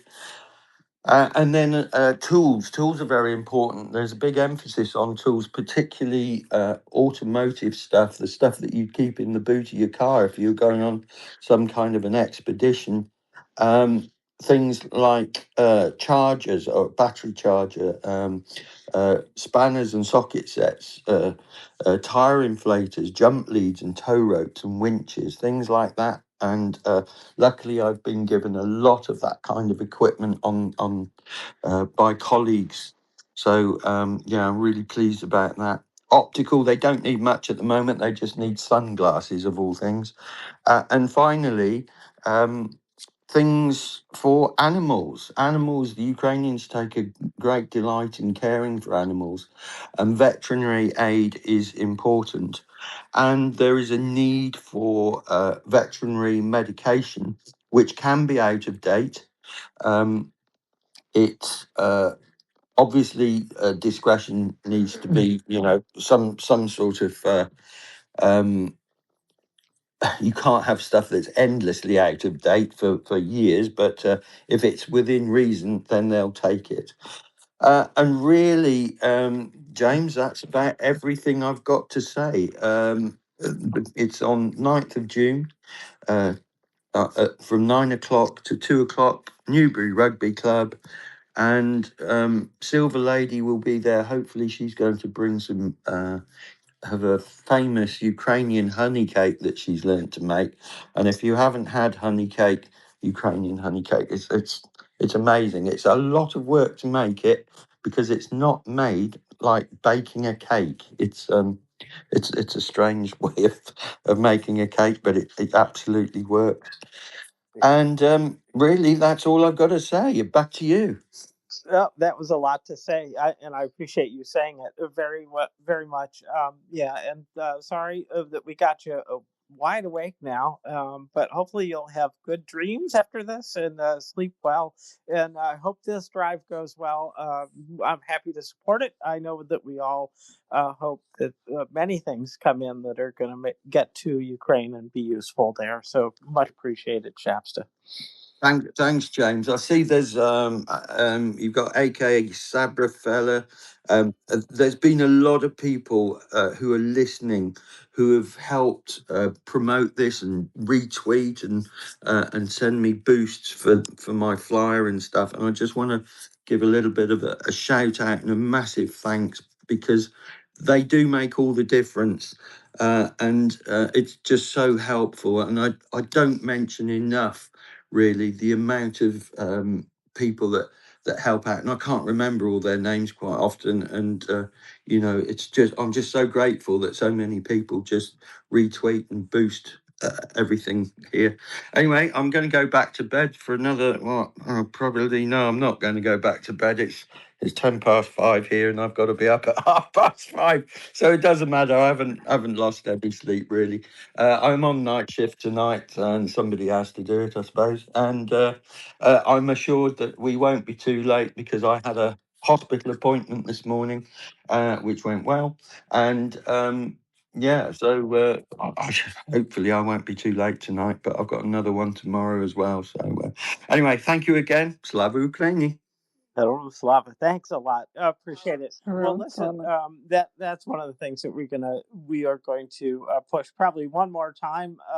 But it's coming up, and then you guys will do it again. So thanks. And Wendy, I guess that we should probably move on from here. And I just want to say how our different efforts pay off. And one of the things, or I should say, another thing that has gone pretty well, but not quite well enough, is this whole drive to stop the alumina from Ireland to getting to Russia. And it's going well because it's now popularized. People have heard about it. There's a lot of information about it, but it's not going well enough to have been adopted for the round 21 of sanctions, which is unfortunate. But what we now see is a much clearer picture of how Ireland is hosting a completely foreign, or a completely Russian, I should say, factory that has a bunch of Russian signs, but no Russians work there, according to them, and the board of trustees all Russians. And so this is kind of scandalous in a way, but I don't think that this is that different from some of the other things that are going on in Europe and in the United States. In other words, things that get to Russia that should not, because it helps their war fighting. So that's another thing that people can do, is contact go through the website, the illumina21.com website, uh, call Brussels and tell them what it is that you want. And I think that pressure has got to be kept on until the 22nd round of sanctions are being planned, and that gets pushed through. My question now is, like, why are we giving them anything? Why, Wendy? I don't know why, but maybe you do. No, not a clue. Uh, but it's good that the Aluminum 21 campaign has gotten so much attention. I put in the nest an article from a post from Mocker showing that it's made it to the Guardian. Also, the wonderful Kaylin has been doing some work on this. So it's getting a lot of attention. And one of the beautiful things too is that it's starting to spread to other countries and other kinds of materials that Russia uses for its war machine, like copper. Places like Finland and also our very own Swedish shield maiden posted in the back channels about a Swedish plant called Kubal. And this is it says that the government is actually taking action against them because they are also making aluminum. It says 2 persons in leadership positions have been arrested on suspicion of violating sanctions. Also, Sweden is moving toward nationalizing the factory, or at least forcing the oligarchs who own it. And this was done a while ago. It was done in April, and some people were arrested in March. But the controversy around it is ongoing. The parliament is discussing how to get rid of the Russian owner, and they seem to be quite serious about dealing with this. Also, it's good to note that, as Will Teal has pointed out, the Australian government, outlawed the shipment of alumina to Russia at the beginning of the full-scale invasion. So it's kind of incredible that Ireland has continued to do so these last 4 years with very little attention paid to it. James? Yep. Yes. It's I don't know how to follow that. That's a lot. I do have a kind of a time pressure, I'm sorry to say. So I wanted to get to some other news. I wanted to talk especially about the economic forum that was being held in St. Petersburg, and then the interruption of that by the attack on oil facilities there, which was successful in hitting that. And so there was a large column of black smoke. And I did want to talk about some of the press coverage of it. There was a gift article from the New York Times, and I have to say they really slanted things a bit by talking about that. Yes, St. Petersburg has been hit before. Doesn't list all of the things that were hit, which were basically, the oil infrastructure, which is a legitimate target. But they did highlight that there was one missile that apparently went off and it hit a building. Was that on purpose? Probably not. It was probably thrown off by electronic warfare. And it goes on and it talks about certain things that happened, and it said, but we couldn't verify that, and we couldn't verify this, and we couldn't verify this other thing. And I found all of this kind of troublesome, that they were going to such an extent to kind of highlight what Ukraine, if you were not someone like us, you might think, wow, Ukraine is hitting St. Petersburg, like the city itself. And that just is not the case. So I was a little troubled by that. But on the other hand, we had so many things coming in here. I saw all kinds of pictures, and I think we have some of them in the nest of the burning. And I think it was Kate from Kharkiv who said, I will eventually stop posting about these, posting pictures of this, but not yet. And I appreciated that sentiment because the timing, of course, was critical. The economic, forum was a chance to, for Russia to highlight what they're doing well, and it should be a really short presentation there, but it is a chance to show the strength of Ukraine to the people who are supposed to go back to different countries and propagandize there. And what they're going to be taking back, I'm pretty sure, are selfies maybe of the big cloud, or at least they'll be having it in their mind that they have, they've seen what Ukraine is now capable of, and that this is something that Russia can't really hide from the world anymore. So I was very happy about all of that. And I did enjoy the pictures as usual. We didn't see quite the same amount of fire, but these long shots of that very large cloud of black smoke was wonderful. And I also did see that the Firepoint missiles that were used, one of them at least, was just skimming above the water, like a meter or two above the water, which it just went under the radar, I guess, Wendy. So I was really pleased to see that. And, of course, Zelensky has made a statement about that, which we might get to. So back to you, Wendy. Yes, from what I saw, Ukrainian drones hit at least 3 tanks at that terminal. Looks like there's quite a bit more. There's a lot of tanks there. There's a lot of piping for loading ships. There's a lot for the Ukrainians to take care of. So it's a little more like some of the other oil terminals that they have visited repeatedly.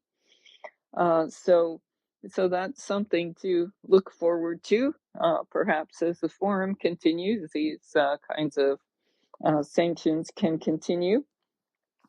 Another really great thing overnight was that in addition to the oil terminal, it looks like up to 4 Russian ships were also damaged or sunk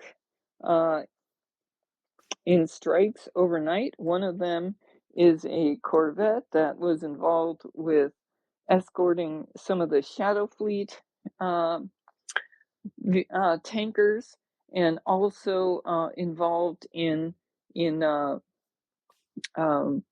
oh gosh, I'm not a military person. I don't know how to say it. Helping to aim missiles at Ukraine so that they hit their targets. So those are great things. And also overnight, they hit a progress plant in the Tambov region, and this plant produces motors for missiles and other kinds of components for military equipment and oil and gas pipelines. So that's a good hit as well. So there's a lot going on, and those things are posted in the nest. And I see we have Stabilizer Finn coming up. Welcome, Nale. Yes, hello, friends. I wanted to ask you about this economic forum they're having in St. Petersburg. How bad of a PR disaster is this for Russia? Because shit's on fire and hoes mad, right? It's a good question. Well, the oil facility is 17 kilometers from where the forum is. Will Teal posted a map showing it. It looks like the forum is at a facility kind of just outside of the city, so the oil facility is a little closer. So it's not close enough to affect them too much. In terms of PR, I don't think we've seen anything coming out of it very much yet, but it can't be good, especially with some of the local airports shut down, affecting the ability of some of their quote guests to join the facility. And go ahead, Nali. Yeah, let's let Joanna speak first. Okay, Owan. Hello, welcome. Hello, and thank you for the space. It was an amazing discussion with decoding. I'll come back to that afterwards. But first, about the speed, the economic forum. So it's bad. It looks bad because, this morning the skyline of the city was very cloudy, but not with real clouds, but with smoke. It was visible from the city, so you can have this. There was a drone alert during the night, and yesterday the governor of the region bragged about St. Petersburg being the leading drone producing county or whatever it is, and how good are their measures to counter the drones. Well, we have seen how good they are. Also, as Wendy said, arriving in an airport, if it was blocked for, a few hours during the night or even for all the night, you can see this. I mean, you can smell it in an airport. If people were staying there for long, you will see everything. So it's kind of a disaster for the delegations to go through the airport. Well, probably they have a different lane for the officials, but maybe not all the attendance is composed by official head of state and so on and so forth. So the airport should look quite badly. And I am not for killing civilians, even if they are Russians. But these strikes that provoke damages to refineries, to oil storage facilities, that big fire, big smoke, visible, these are good. These are good because Russians have to understand that they are in a war. Sometimes they are like very, surprised. Oh, it's a war. It reached us. Yes, you are waging a war for more than 4 years now. And yes, the effects of the war hit home, like literally hit home. So yeah, the forum, also the attendance of the hotels is not as expected, is even lower than last year, and we have seen lower and lower attendances since 2022 at least, but actually even 2017, 2018. So for the last 8 years or so, it was dropping. They expect to make some deals. I don't know what deals. Of course, guest of honor, North Korea will be there, but there is also a delegation from United States that is there, quite interesting. And a delegation from Germany, the German-Russian Economic Forum, whatever. So this is not very good. What can I say? Also, the name of the forum is a pragmatic discussion about a stable future. Have you seen that is a little bit toned down? It's not an exceptional future. It's not an amazing future. It's a stable future and a pragmatic discussion. So I guess, well, this is kind of saying, yeah, let's be practical about it, and let's hope that the future will be at least stable. Back to you. Thanks, Iwana. I saw a post about some of their future scenarios for that, and I will go over those. But first, let's go back to Nale and then to Dryfly. Yeah, thanks. Good points, Joanna.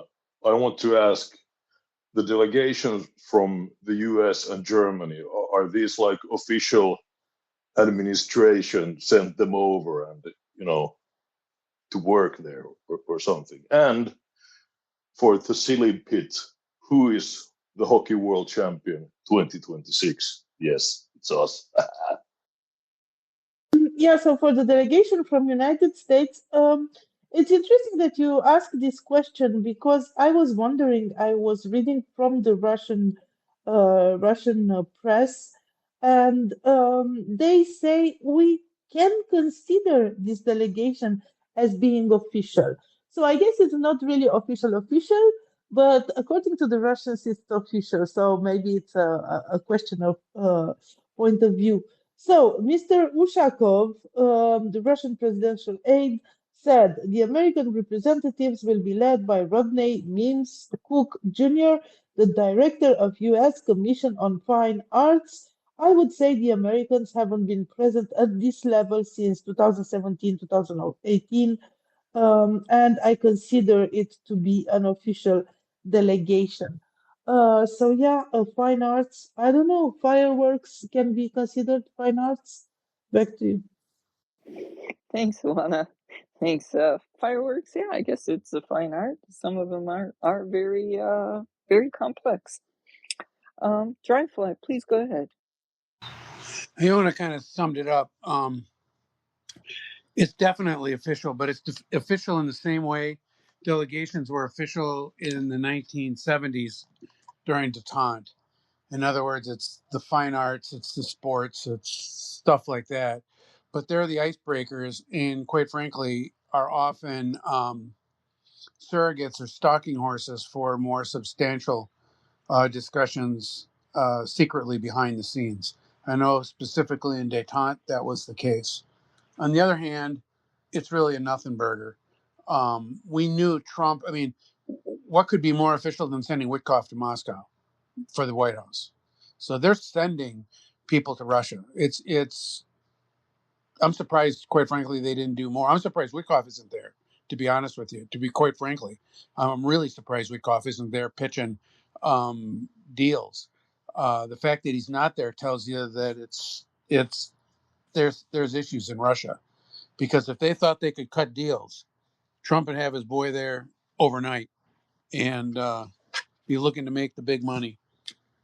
I think people really need to understand that um, official doesn't matter. What matters is, does it really work its way into the White House? And in this particular case, I would say it probably isn't deep, but I would expect that there's some probing going on. The problem the U.S. has, the administration has, is that there's so much pushback amongst the American people on strengthening ties with Russia right now, going into an election year, that they've just got really, really serious problems trying to push it, but they would love to. I absolutely have no doubt. Just listening to the rhetoric coming from the Vatnik side of the White House, talking heads, that they would absolutely love to go on and cut big deals with Russia. But even they know that that's just toxic with the American public right now.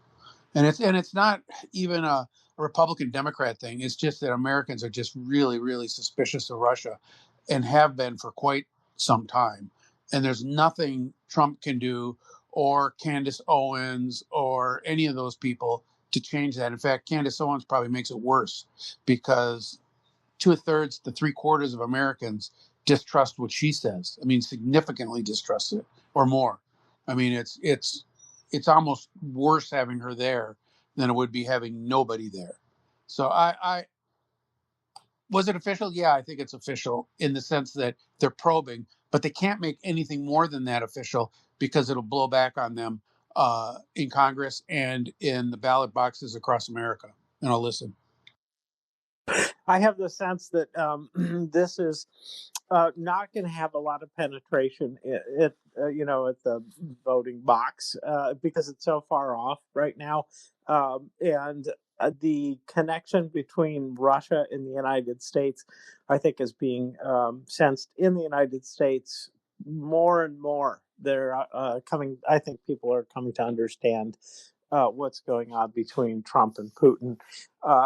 It would be very helpful to have more explicit information coming out across our airwaves to get a stronger sense of that, because it would be super valuable to Ukraine to reiterate that the war of choice that doesn't seem to have any real basis is now obstructing deliveries to Ukraine that would be absolutely life-saving for Ukraine, as we can see. So there's just not enough news coming across in the United States for that to have much impact at all.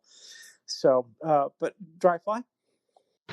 Well, I agree with you. This particular conference won't have any effect on the election, only because nothing's going to get done. But if they had gone there and then signed a huge deal to do things like have Russian companies provide, quote, technology and support to extract resources from Alaska. Holy shit! Would they, the kind of crap that they were talking about at the Alaska summit? Holy, that would have huge ramifications in the fall. We're far enough into the election season now that all of that will blow back.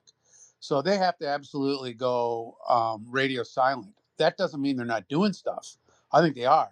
And I think what, quote, arts and sports uh, uh, group going there, from the White House, sponsored by the White House, to go there, absolutely is leading back channel conversations. I absolutely believe it. But you won't see anything said about that, because anything substantial that would come out of those discussions, any agreements made, would be just way too toxic.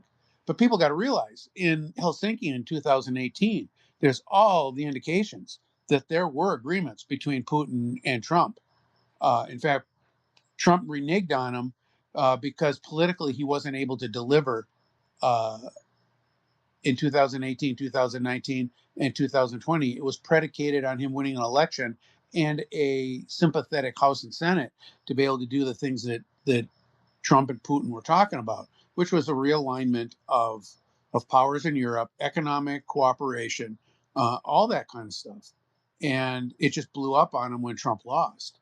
Um, and I think even Putin understands that he can't ask for stuff that the American people won't deliver, or the American people aren't willing to deliver, until he has an extremely sympathetic House and Senate, and Trump has got political power. Trump is weak.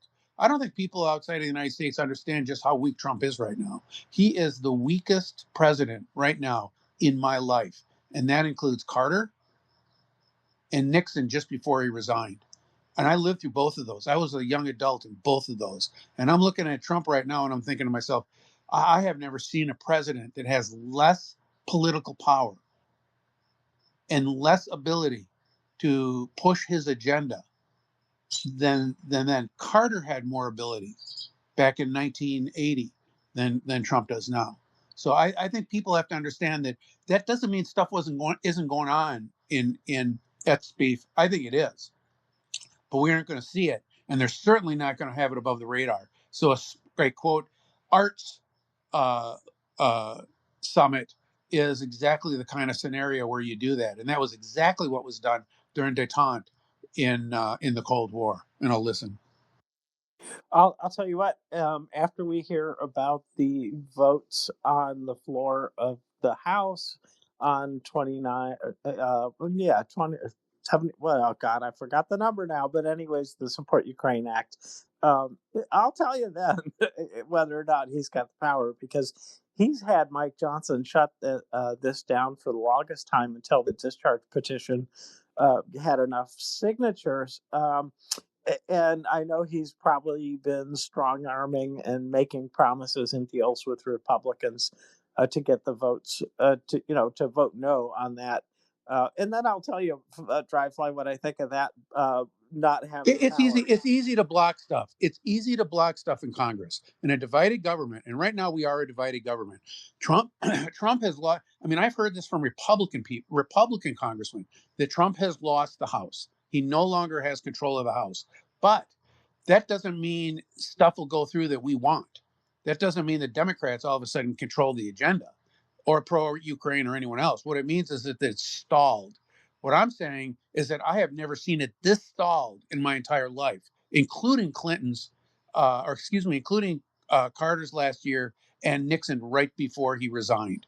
I mean, those were the pinnacles of absolute White House neutering, and Trump is right there. And so that's not going to prove anything. In fact, if it passes and he vetoes it, he still will have the votes to block the veto. There's absolutely zero doubt about that in my mind. I've thought this has been performative from day one, but it's good because what it does is it puts congressmen on the record. It allows us to go to the ballots, to go to the campaigns with these people having put it on the record. You won't be able to get Republicans to say, "Oh, I'm for Ukraine," and then that vote is hanging around their neck. So it's important, but I don't expect a penny to go to Ukraine out of this. And I've been saying that since January 2024 or 25, right when he took power. When he took power, I knew the purse string would be shut then. And I'll listen. Thank you, Dryfly. Well, interesting times in the U.S. Iwana? Yeah, so I usually hesitate to talk about US, but it concerns us all and it concerns Ukraine. When you say Trump doesn't have political power, literally it's correct because he doesn't have the support of the people. I believe the support is around 30%, maybe even less, maybe a bit more. I don't know exactly. The problem is he does have executive power. And he uses this executive power to an extent that it was unbelievable before this. And I don't see any pushback. There was a recent nomination of a new head of the intelligence agency, which seems not to be very qualified for the job. Nobody said anything. People in positions of power are qualified by how good TV hosts they were or how good are their relations with Trump. And everything he wants gets done. Well, sometimes there is the judiciary that pushed back a little bit, but for like surface things, like, the name of Trump on a building or something like this, or maybe a pushback on the tariffs, but he comes back at it again with another proposal, another thing. The war in Iran is going on for more than 90 days, even if normally he should have an approval from the Congress and he will start it again. So my problem is, I understand you, Drive-By, and everybody say, that democracy works in the United States, and we do have the separation of power. I'm not seeing it, and I'm speaking to you not as an American. Maybe I don't understand the intricacies of American politics, but as a person that have seen an authoritarian government at work, and what is happening now in America is very much like it. And I'm afraid of it. I'm afraid of what might happen because either way, it might not be very pleasant. So yeah, I don't know. I would like to see the Congress working, but apparently the Congress doesn't want to work.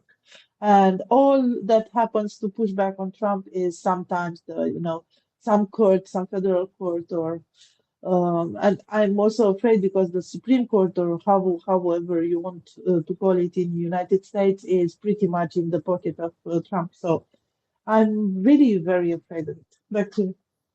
Yeah, thank you. Because I, I hang on a sec. I just want to say that I agree, and I think that the control that he's had over the results of legislature that has passed is pretty darn dark, I would say. So the Epstein thing, that was supposed to be release everything. And what is happening is that members of Congress have to go into basically one of those secure information booths to talk and look at these records, and then they can take notes. And that's it. And that's not what the law said. It said release everything, and there's still 3 million documents out there. I put something in the nest about that. And so things are not working in Congress at all, as far as I can tell. The courts, it's interesting, but the Supreme Court is sort of his ace because, oh my God, they gave him complete immunity for everything. So, which is what a fuck up. Pardon me, but that is monstrous as far as I can tell. That's just abysmal for the United States. I'm going to go back to you, Wendy, because I've been jumping on things right yeah, away. that's all right. I agree with Iwana in that, you know, Trump is what he is and he does what he does. But what bothers me is the lack of pushback.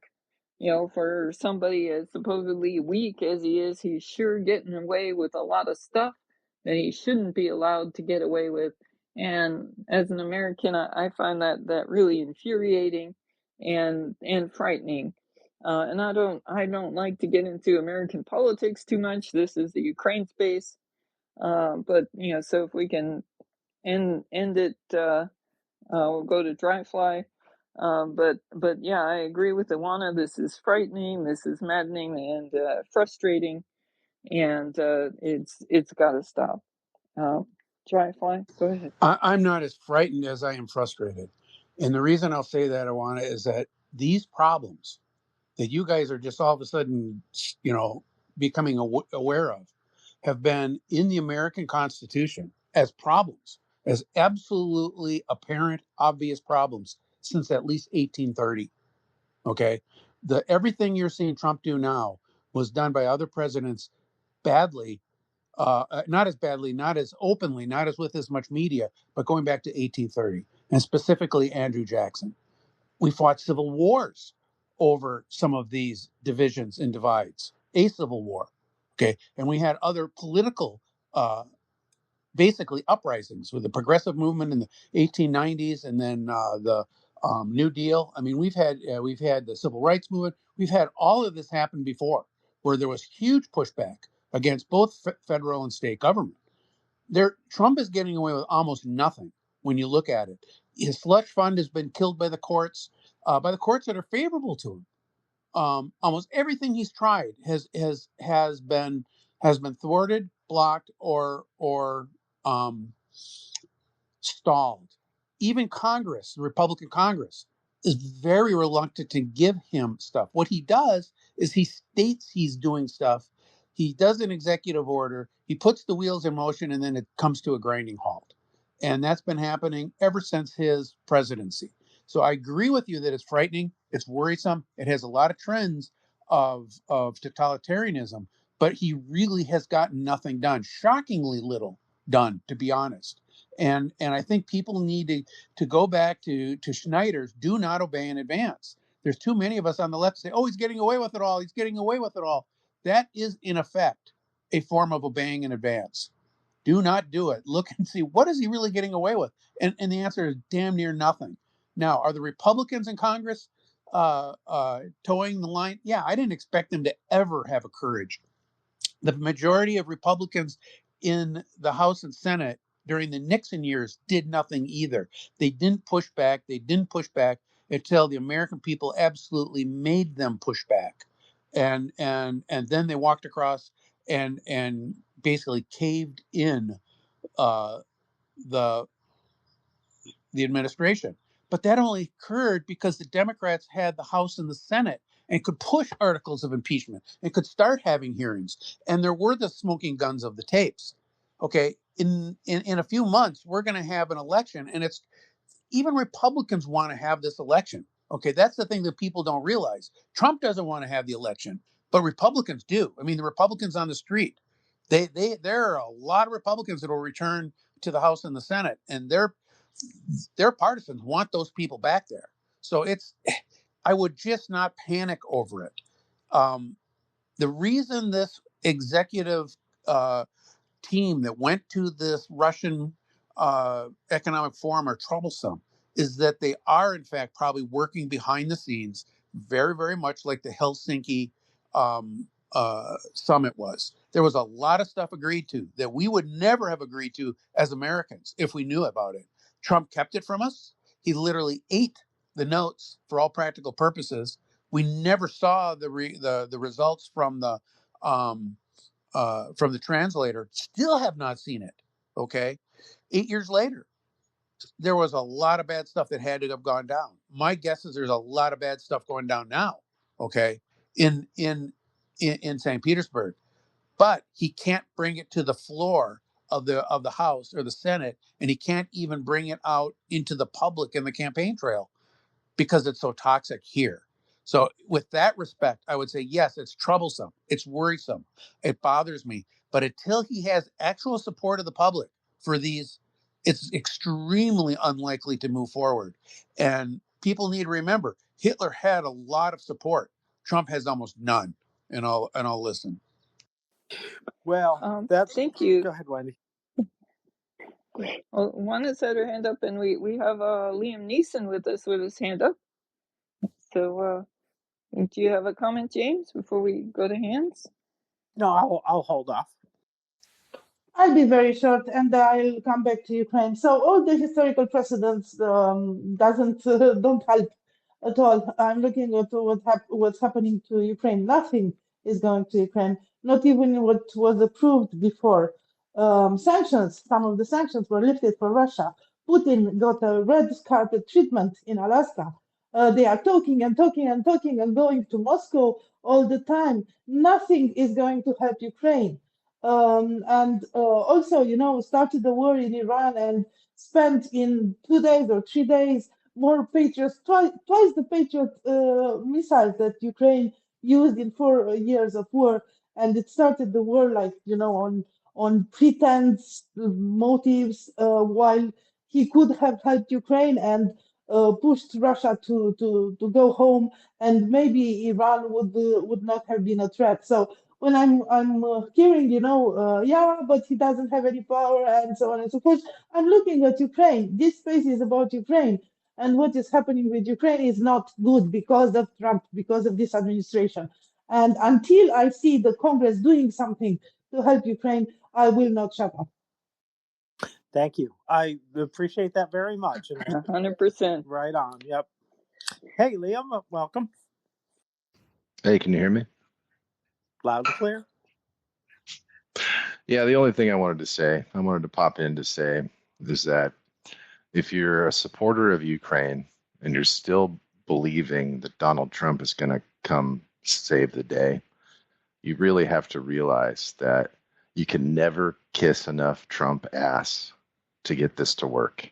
Trump works for Putin, always has, always will.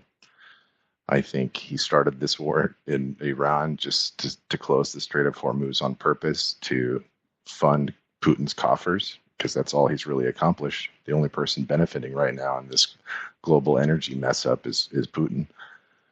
So again, you can never kiss enough ass. There's just too much ass to kiss. The ass is too big. There's not enough time. There's not enough lips to kiss that much ass. So if you want to help Ukraine, help us get rid of Donald Trump, vote him out of office. That's all I have to say. And if we can help Ukraine defeat Russia, then the support that Russia gives to Trump will probably diminish quite a bit. So we'll see about that. Sorry, I'll jump in. Go ahead. I'm usually polite, so I didn't say Trump. I said Congress. I have no hope from Trump, but I do have a hope from the Congress. And if America is as great as I believed it to be, the Congress should stand up and do something.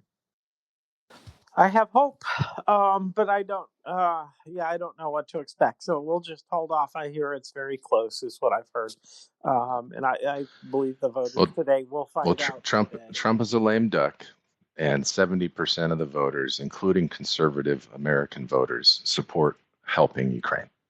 So maybe things will change in the next 2 years. It's hard to say, but we need to see the rest. Kiev has no Patriot missiles right now. Right, that's a big problem, especially considering everybody in the Middle East needs interceptors for the Shahed drones. Ukraine has them.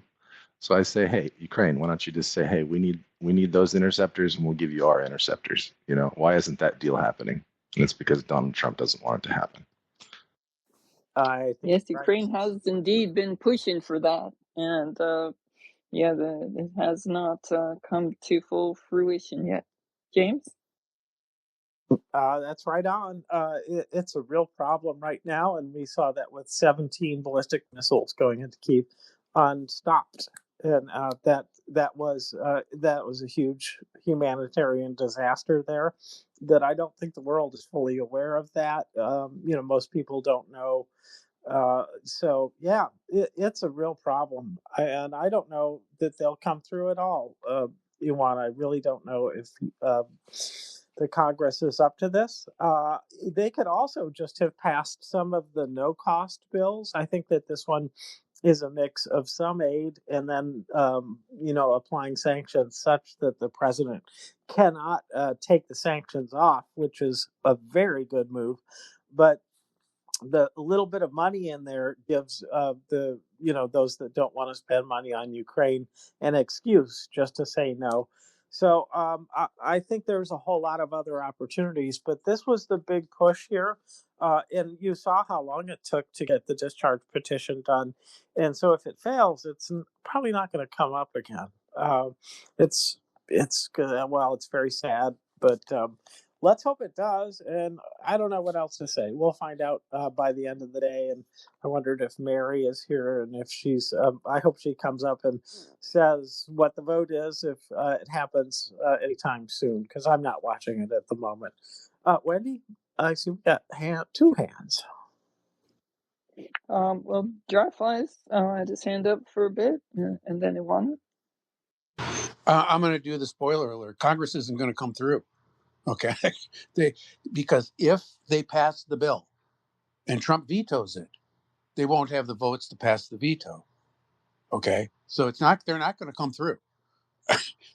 I'm not like all of a sudden, I'm against Ukraine. I'm for Ukraine. I'm just saying that the U.S. government is ineffective. Congress can't do anything, and Trump is weak. Okay, I've been saying this for 2 years since the early election that America has become irrelevant in this, and it's depressing because we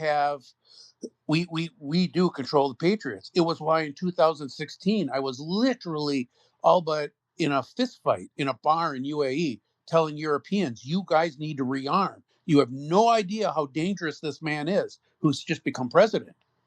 And people all over, liberals and conservatives in Europe at this meeting, told me I was just crazy, that America, he's a president, he'll be fine, we'll get along with him. And I'm like, no, I've been watching this guy for decades. You have no idea what a problem he is. But just the fact that he can't get done what he wants to do doesn't mean we the other side will be able to get things done for Ukraine. It's absolutely broken here. I don't think people outside of the United States understand how broken the United States is.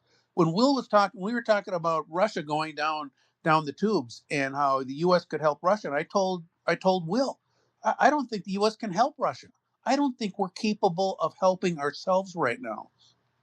We are as close to going down the rabbit hole as Russia is with our fiscal problems, and these are really serious fiscal problems, not the kind of bullshit you heard 20 years ago about, oh, American liabilities. No, we have a major debt wave coming, and it's just absolutely hounding at the door. And we have a president who's weak and stupid, both. We have Congress that is super divided and partisan, and they're also weak by design, by the structure. So yeah, I have zero confidence that Congress will do anything. And do Am I saying that I don't think America's great? Yeah, I'm saying I think America's got some major flaws constitutionally and socially that will make us very, very unlikely to provide the help Europe needs. Europe needs to save itself, not because I'm like, some kind of Trumper saying that you guys got to carry your own weight. No, this is really lifeboat mentality. We're drowning outside of the boat. The U.S. is. You guys got to row away and save yourselves, because there isn't going to be America coming to the salvation of Europe like in 1942. That just ain't going to happen. And I hate to say it. It breaks my heart. I'm almost 70 years old, and I would never thought I would see this day, but it's here, and I'll listen. Well, 1956 will take America without firing a shot, and so it is come to pass. It seems. Ivana. Yeah, sorry, I got a little bit upset. I don't know, angry maybe. But the idea is that if 70% of American people are for Ukraine, and the Congress is representing the American people. The fact that these laws cannot pass in the Congress means that those congressmen and women are cowards. There is no other way to put it. There is simply no other way to put it, because they should represent the interests of American people. And my last point that I want to make, yes, Europe is slow. Europe is bureaucratic. Europe is slow, but Europe, I think they got the message. I think they were hoping to have the good side of Trump. They were very hopeful, but I think they got the message, and I think they are doing what it needs to be done. One other thing that Trump managed to do is basically upset all the allies and destroy NATO, because NATO is not working right now.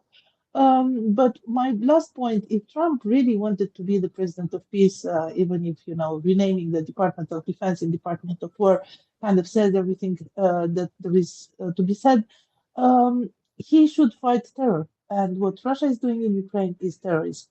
Because hitting a city, hitting civilian targets, hitting hospitals and schools and museums and opera houses and philharmonics and people in their sleep. The other day, Monday night, 23 people died, two children, 1 3-year-old in Dnipro in his sleep, 3-year-old. So this is terrorism. There is no other way to put it again. And if America wanted to be the big country fighting the terrorists, they should fight Russia. Nothing else, Russia, because Russia is kind of the pole of the terror in the world right now. They kind of set up the rules and wrote the book about how to do terror. And yeah, Middle East might be a problem, but Russia is a problem. Russia really is a problem, and it is a nuclear problem, and we are very upset. And every time Russia hits a civilian target in Kiev, Trump shrugs his shoulders and give us, the explanatory Russian narrative. They had to do it. It's a retaliatory strike. Of course, if Kiev does this, Russia has to do this. So yeah, it's absolutely shameful. And yeah, I do not have any hopes from Trump.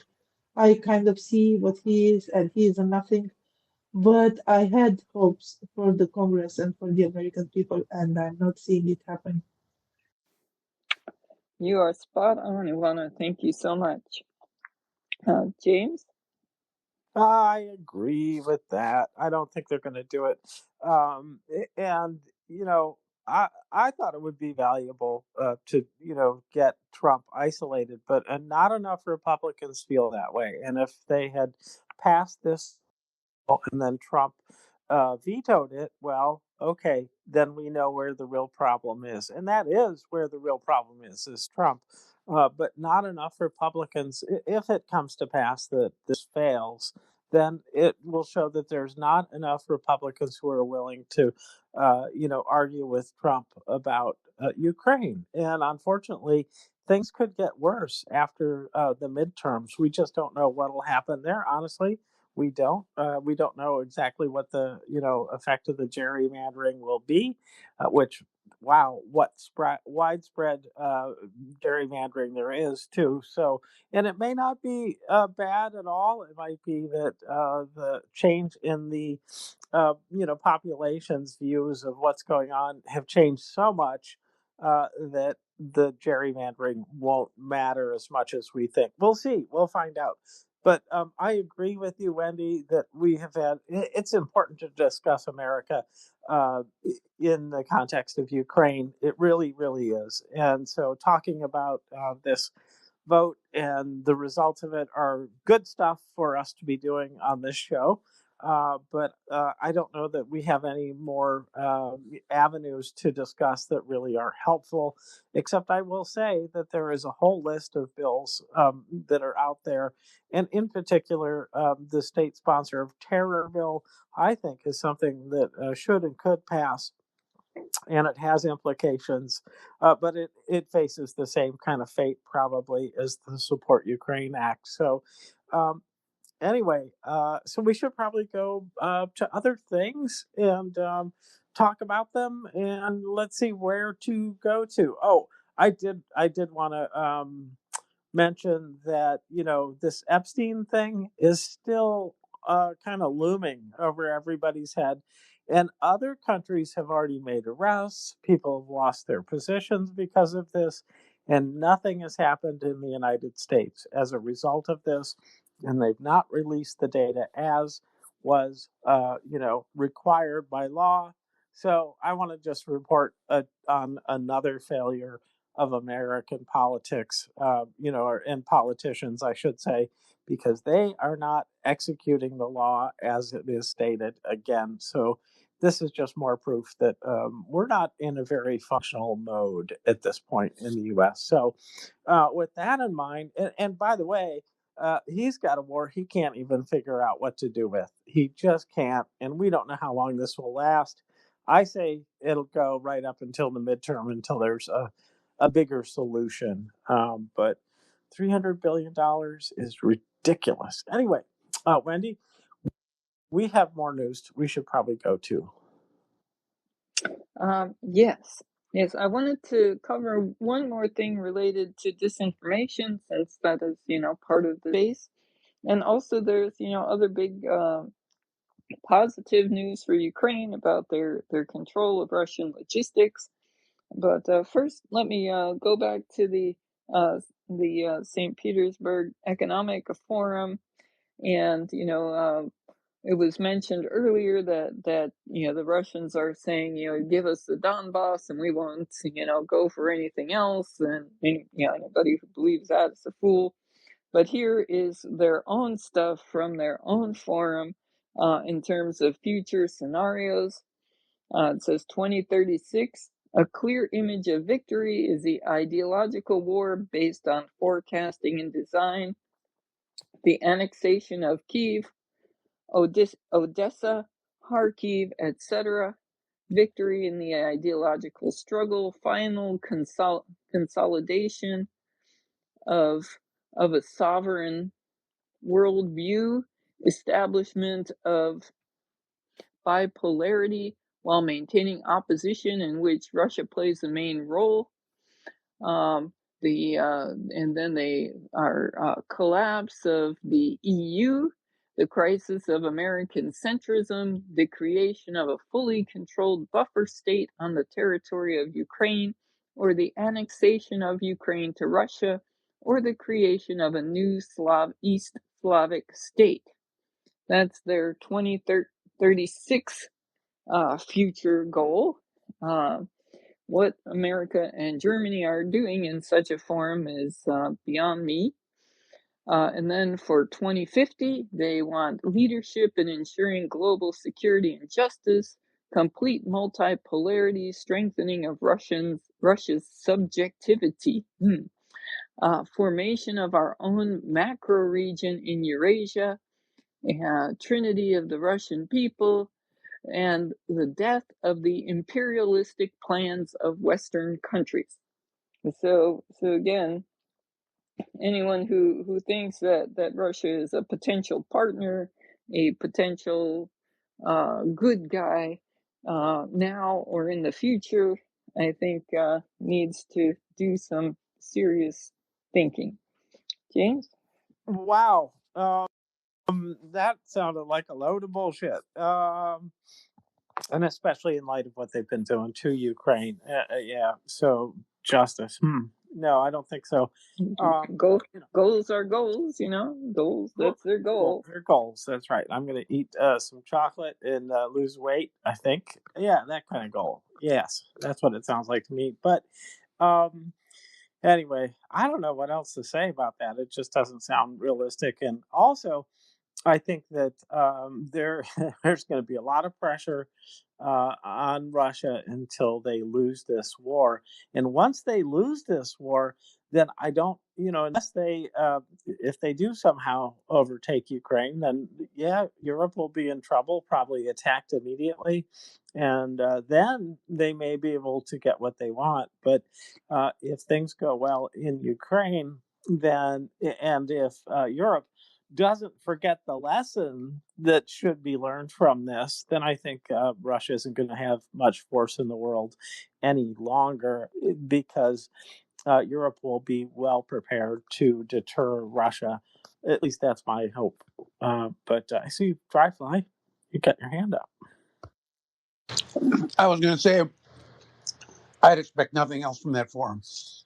If they hadn't said it, I would have assumed that they were thinking that, because that's exactly where their mind is at. And and people, none of us on this site have illusions. Okay, I don't even think most of Americans even care. I certainly uh, have my suspicions about even Europeans when I look at how strong AfD is in Germany and Le Pen is in France. I worry that even places that are going to be on the next front line don't seem to have grasped really where Russia's at.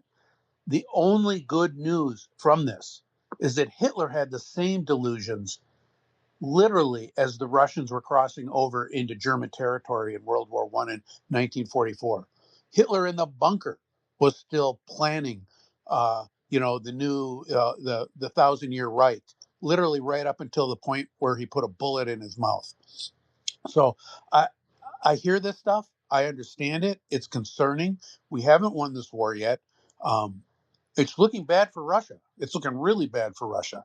Ukraine is suffering, though, enormously. But I have no illusions about any of this, and I don't think any of us here do. The thing we need to do as advocates for Ukraine is make the rest of the world understand just how perverted and broken Russia is. And in my estimation, this is just probably the shadow, the actual um, projection. That the internal thoughts of Russia are probably much, much worse, much, much worse. And I'll listen. Well, with that in mind, there is some reason to hope. And the people who are in each of the countries of the world that kind of sympathize with the propaganda that's coming out of Russia are really an ongoing problem, probably for all time. And it just reminds me of Mr. Popper and his paradox there that, we can't just throw them out of the country, nor can we just shut down all discussion, but I do think there could be some improvements made to law about disinformation, and we could actually try to fight disinformation. We have given up that fight in the United States, and I know that Europe has not, and that they are doing, oh well, I can say at least a better job than America because they are doing something. So, and then the other thing I'm hoping that they learned from this is that Russia is not that strong in truth, and they're not really going to be able to protect anybody or administer justice because they just don't know how. I really believe that their society can't possibly help any other country because mostly they're corrupt, and that kind of corruption can never, help another nation. So as much as they talk a good game, and I'm not sure they even talk a good game here. They just never can be that for the rest of the world. So I hope people realize that in Africa, where, according to the division of the world, that's still up for grabs.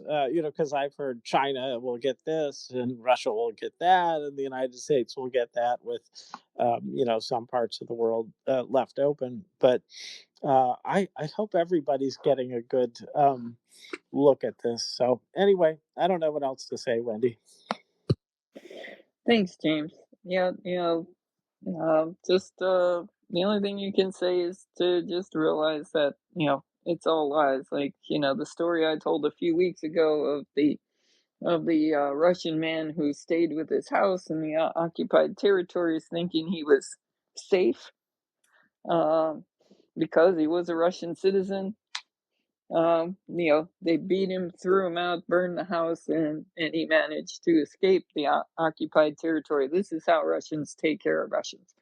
So, that's that's how they work.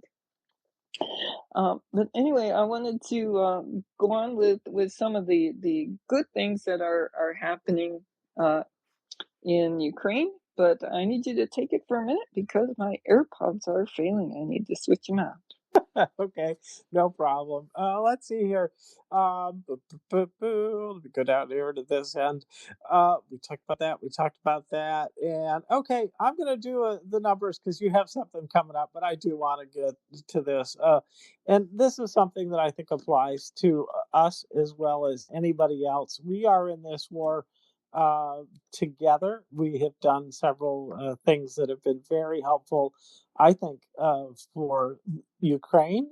Besides donating, these campaigns are what I'm talking about, like the Illumina thing. So this Defense of Ukraine report on the losses starts with this quote: "Pursue one great decisive aim with force and determination." James? Yeah. James? Yes. James, do you have something going in the background? I hear your voice in the background and on top. Oh, you think it's like echoing or something? Can you hear me now? Okay, I see a thumbs up, Wendy. Oh, okay. It must be me. Must be Lexicon has her thumbs down. Seems to be okay now. Maybe it's just me hearing double stuff. Maybe let me know if this is bad, and I'll do something. I don't know what I can do about it. But anyways, my point was is this is from Karl von Clausewitz talking about do something with determination, basically, and then get it done, and that'll be a good thing for your side. And so, but the numbers for today are as follows. There was in the human department 1,130 losses, and now the total for the war is 1,368,040 human beings destroyed, enough to no longer be operational in battle.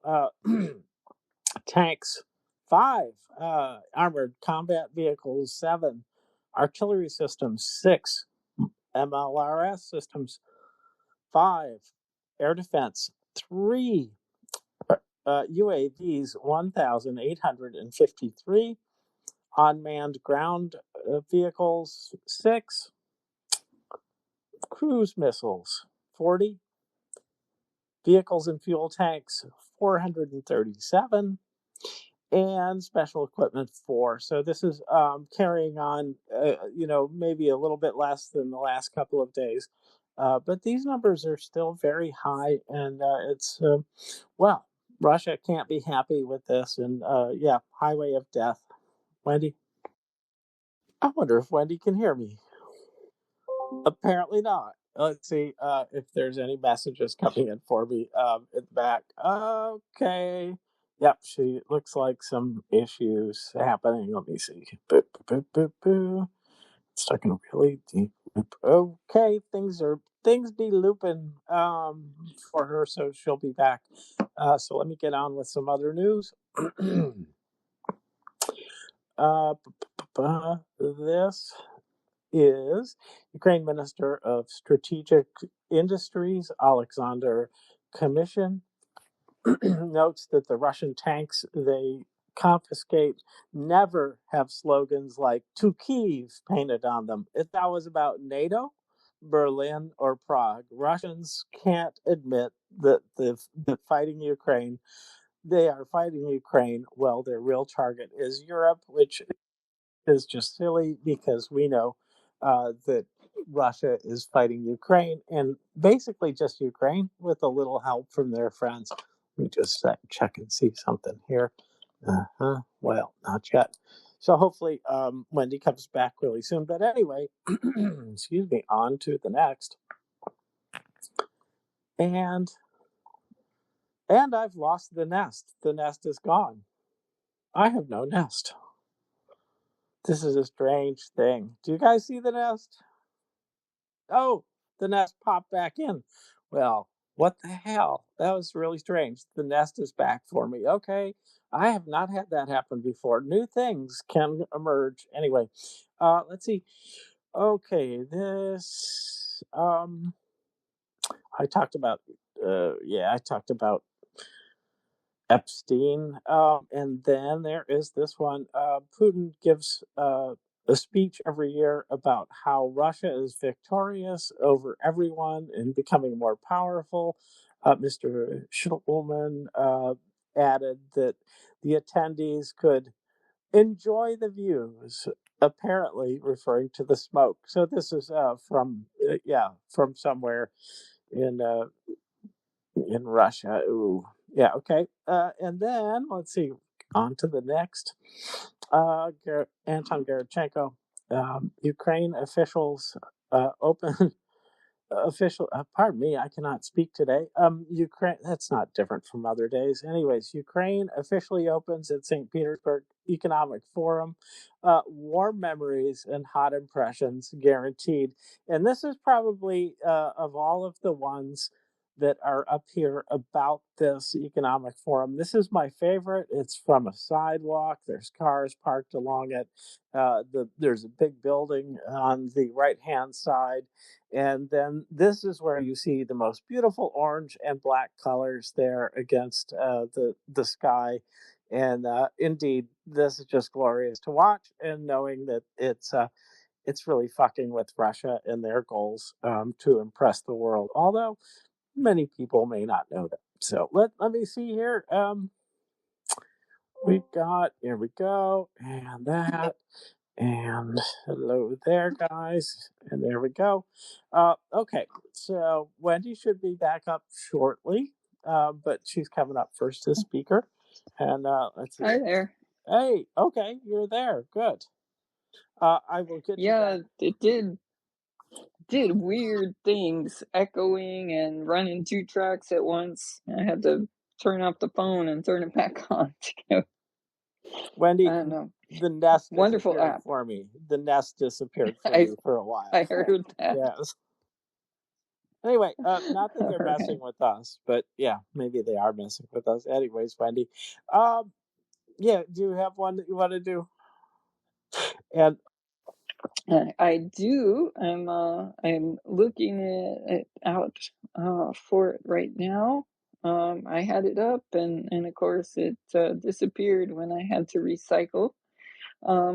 Basically, uh, the the ability of Ukraine to cut off logistics has been really successful. They have new mid-range drones, and this is causing fuel crisis in Crimea. I know that's been discussed a lot, but I think it's worth emphasizing over and over again that this is a huge a huge thing, and that this could, in a couple of weeks, cause a bit of more of a collapse on the front, and allow Ukraine to take back some more of their territory. So, here it is. This is the whole article. It says Highway 280, which runs through the occupied Ukrainian cities of Mariupol, Melitopol, and Simferopol in Crimea, is now in range of Ukrainian drones. The route serves as a key logistics corridor linking mainland southern Ukraine with the occupied peninsula, and is used for transporting military equipment and other supplies supporting Russian forces. 130 Russian logistics vehicles have been hit over the past month. That number is likely to be much higher. I've seen estimates of much higher, forcing the military to ban large convoys and relocate ammo depots further away from the front. This highway is near the Black Sea, so I don't know how much further away they could get. In terms of going south, at least they could move them back toward Russia, I suppose. The aim is to make it impossible for Russia to support its military in Kherson and Crimea, starving them of oil, ammo, and even food. The Kerch Bridge remains a crucial alternate route, but one that feels increasingly vulnerable to another attack. And if Ukraine can sustain this much pressure on Russia's supply line along the southern front for long enough, there's a genuine chance that Kherson could be retaken, maybe even Crimea. And also, we've seen fuel trucks lined up to go on car ferries across from Russia into Crimea, and those look like excellent targets as well. So Ukraine has been able to really put the hurt on Russian logistics with their new mid-range drones that are very resistant to Russian EW. And that's a really fantastic development. And that's what I wanted to bring up before I ended up having to recycle. Well, we'll see if we can't get you up into the co-host seat for the time remaining. And let's see here. Here we go. Anyway, hopefully that works. And so this one, the new Voice of Ukraine is saying that Gazprom Group began full-scale oil operations at the Chansky Group of fields in eastern Siberia in late May. So this is going to be a little bit longer stretch, it sounds like, to get here, but Ukraine has more targets now, Wendy. So they're richer, having more targets, and hopefully Russia is poorer for having built a system that will, I hope, be soon completely blown up. Most definitely. One other things I had on here was that Robert Brody has posted that they've hit, in addition to the oil depot in St. Petersburg, they've hit a large number of other oil depots in the last 33 days. I lost the exact numbers. We'll go back to it. And so, it's just a reminder that in addition to hitting logistics, Ukraine has hit large numbers of oil facilities in the last 30 days. And that is also having a big effect on Russia, where there are now fuel shortages in more than just Crimea. It seems to be very severe in Crimea at the moment. But it also is affecting Russia and other places like Yekaterinburg. Excellent. Let's see here. Well, we are approaching this being a long session for us. That's what I'll say.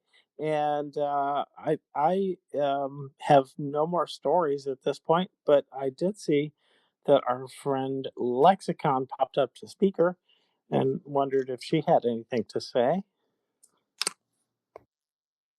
Oh, hi guys. Um, well, I mean, I was listening to you talk about Wendy saying how all the goals, the 10, 15, 20, 30-year plan of Russia, and how if anybody believes that every time Putin says he just wants this bit of Donbass, and that's all, anybody believes him is a fool. And I was thinking about stories like Herman Wouk's World at War and so on. The movies sometimes come by on YouTube. But I just, my train yesterday passed through the town of Oswiecim, which is Polish, the Polish name of the town, and the German name is Auschwitz. And, I was thinking, watching these movies about people being so foolish. One real memorable scene was the hero is a naval officer or a central figure, and he gets posted as an ambassador to his chagrin to Berlin. This is in the years before the US is in the war. And they get invited, of course, to events, and all the diplomatic circles, particularly a lot of the doughtier wives, are all agog because they're going to meet Mr. Hitler. And they're all really quite charmed by his charisma and this kind of thing. It's uh, it's just astonishing. I mean, they all want to see him in person. The fame of this man, of course, is global, and he's still making claims. And I just go, it's so eerie. The train actually stops at this town. It was evening, and wow, uh, you just wonder. I'm wondering, where is it? Can we see the place from here? You can visit, and I certainly will. So all the time that this man is making these absurd declarations to anybody who wants to listen, I'm talking about Hitler back in those days. At the same time, there's this steady, so I was reading some of the history, the development over time of how this, we were talking in an earlier session about this term, the final solution, and how they gradually stepped up in their approach and what they did. And it's very hard to comprehend that a person can be these two things, talking out of one side of his mouth, honeyed words. I've been reading recently, of course, that because I was in Czechoslovakia and reading about how in 1938 the Western countries allowed the Sudetenlands to be sold out. It's through in the Munich agreements. All it's just astonishing to be in this part of the world and to be driving through all of this history. But it is really true that otherwise informed, educated people can be sucked in, and we're in an age of, I guess, we're in an age of too much information, of course, so people can't sort out some so-called information from others, and they can't turn evidence into real knowledge. It's very difficult, but well, it was good the point you were making. People just have to do everything they can to make absolutely clear to people what the real intentions are, and to fight these campaigns like the Illumina 21 and so on. But we do live in a very perplexing time when we can see information going in these different directions, and so many people drawn into something that, I mean, it's not just our opinion. We know very well they're sucked into something that's just plain wrong, because there is a, I mean, it is clear there is a positive right and wrong in this case, just as there was in 1938 and 1940 and 1942. So I'm just having all these reflections as I'm moving through these history riven parts of the world. Back to you. Thanks, Lexicon. Yeah, what a reminder of what can happen in the world when there's people like Putin out there, and he's not going to show things, and the Germans didn't intend to show off Auschwitz or any of the other camps, or show movies of the prisoners that were loaded onto trains, open train cars, with almost no clothing on in the middle of winter while it's snowing. They weren't going to show that either. And we may not be able to see all of the damage that's done, because a lot of this is going to be in the occupied territories of Ukraine, and we may never hear these stories. But we know where this guy is going, Putin. We know where he's going. He's, I think, made it very clear with his 500 or 5,000 word essay about the indivisibility of the brothers, the brother nations, and it just ain't so that way. It is not. It's about devouring Ukraine. So yeah, I hope that the horror is recognized before it really gets here. I worry about that in the United States as well, Wendy. But it is getting late now for us. We've been at it from 10:30 in the morning, my time. Yeah. Yes, it's 10:30 for me now. So yeah, and we've been at it since 7:30 my time. I just wanted to say what Lexicon's comments reminded me of something I was asked in Lviv. Was Hey, someone asked, was a foreigner, I think a Ukrainian Canadian, who said, why Ukraine? And I just said, because it's wrong, and I couldn't do nothing. I think that's where a lot of us are, and where a lot more people need to be. Just like in Hitler's time, this is another time like that, and you got to do what you can, because it's just wrong. And with that, I'm ready to go. All right. If anybody's got any last statements, now's the time. Tick tock, tick tock, tick tock. Okay, I don't see any. And many thanks to the people who came up and talked. It was a lively conversation. It was a good treat to have Liam Neeson come up and say a couple words. So thanks to everybody who came up to speak.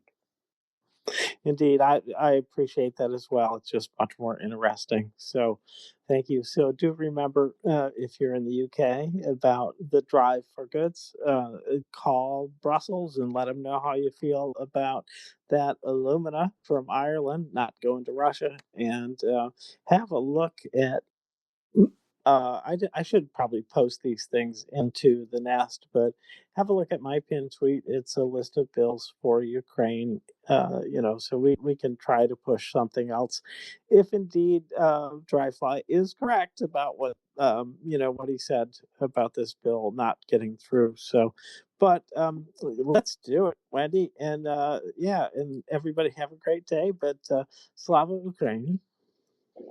Hiram Hurrah, Slava. Miriam Slava, Slava. Slava Nazi. Smert Smerdlova. Abraham. Varaham. Shmetsvaraham. And Pobacibus. And then we also, at this point, talk about what's coming up next. And this is Wednesday. And so usually we're the last show of the day on a Wednesday, and that is consistent. So that means next up will be Brent and Mockers for Tales of Woe and Booms. And then tomorrow night it will be the genocide segment with Nancy and Heather, and of course Gina Christian, and they are going to be talking more about the Pope's, what is it, humans are magnificent or something like that. I forget, one of his encyclicals, and it's going to be about AI more this time. So it might be very interesting. It's a little bit of a deviation from where they're going, but I think it still applies to genocide. So with that, adios, I guess, is another thing to say. We don't usually say that, though, do we? No. So, I lost my place. There it is. All right. So long.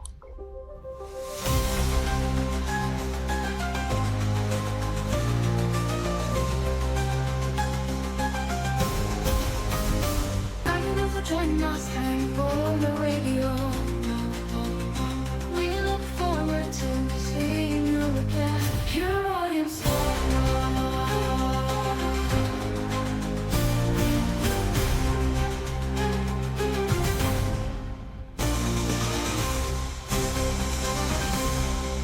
Your audience.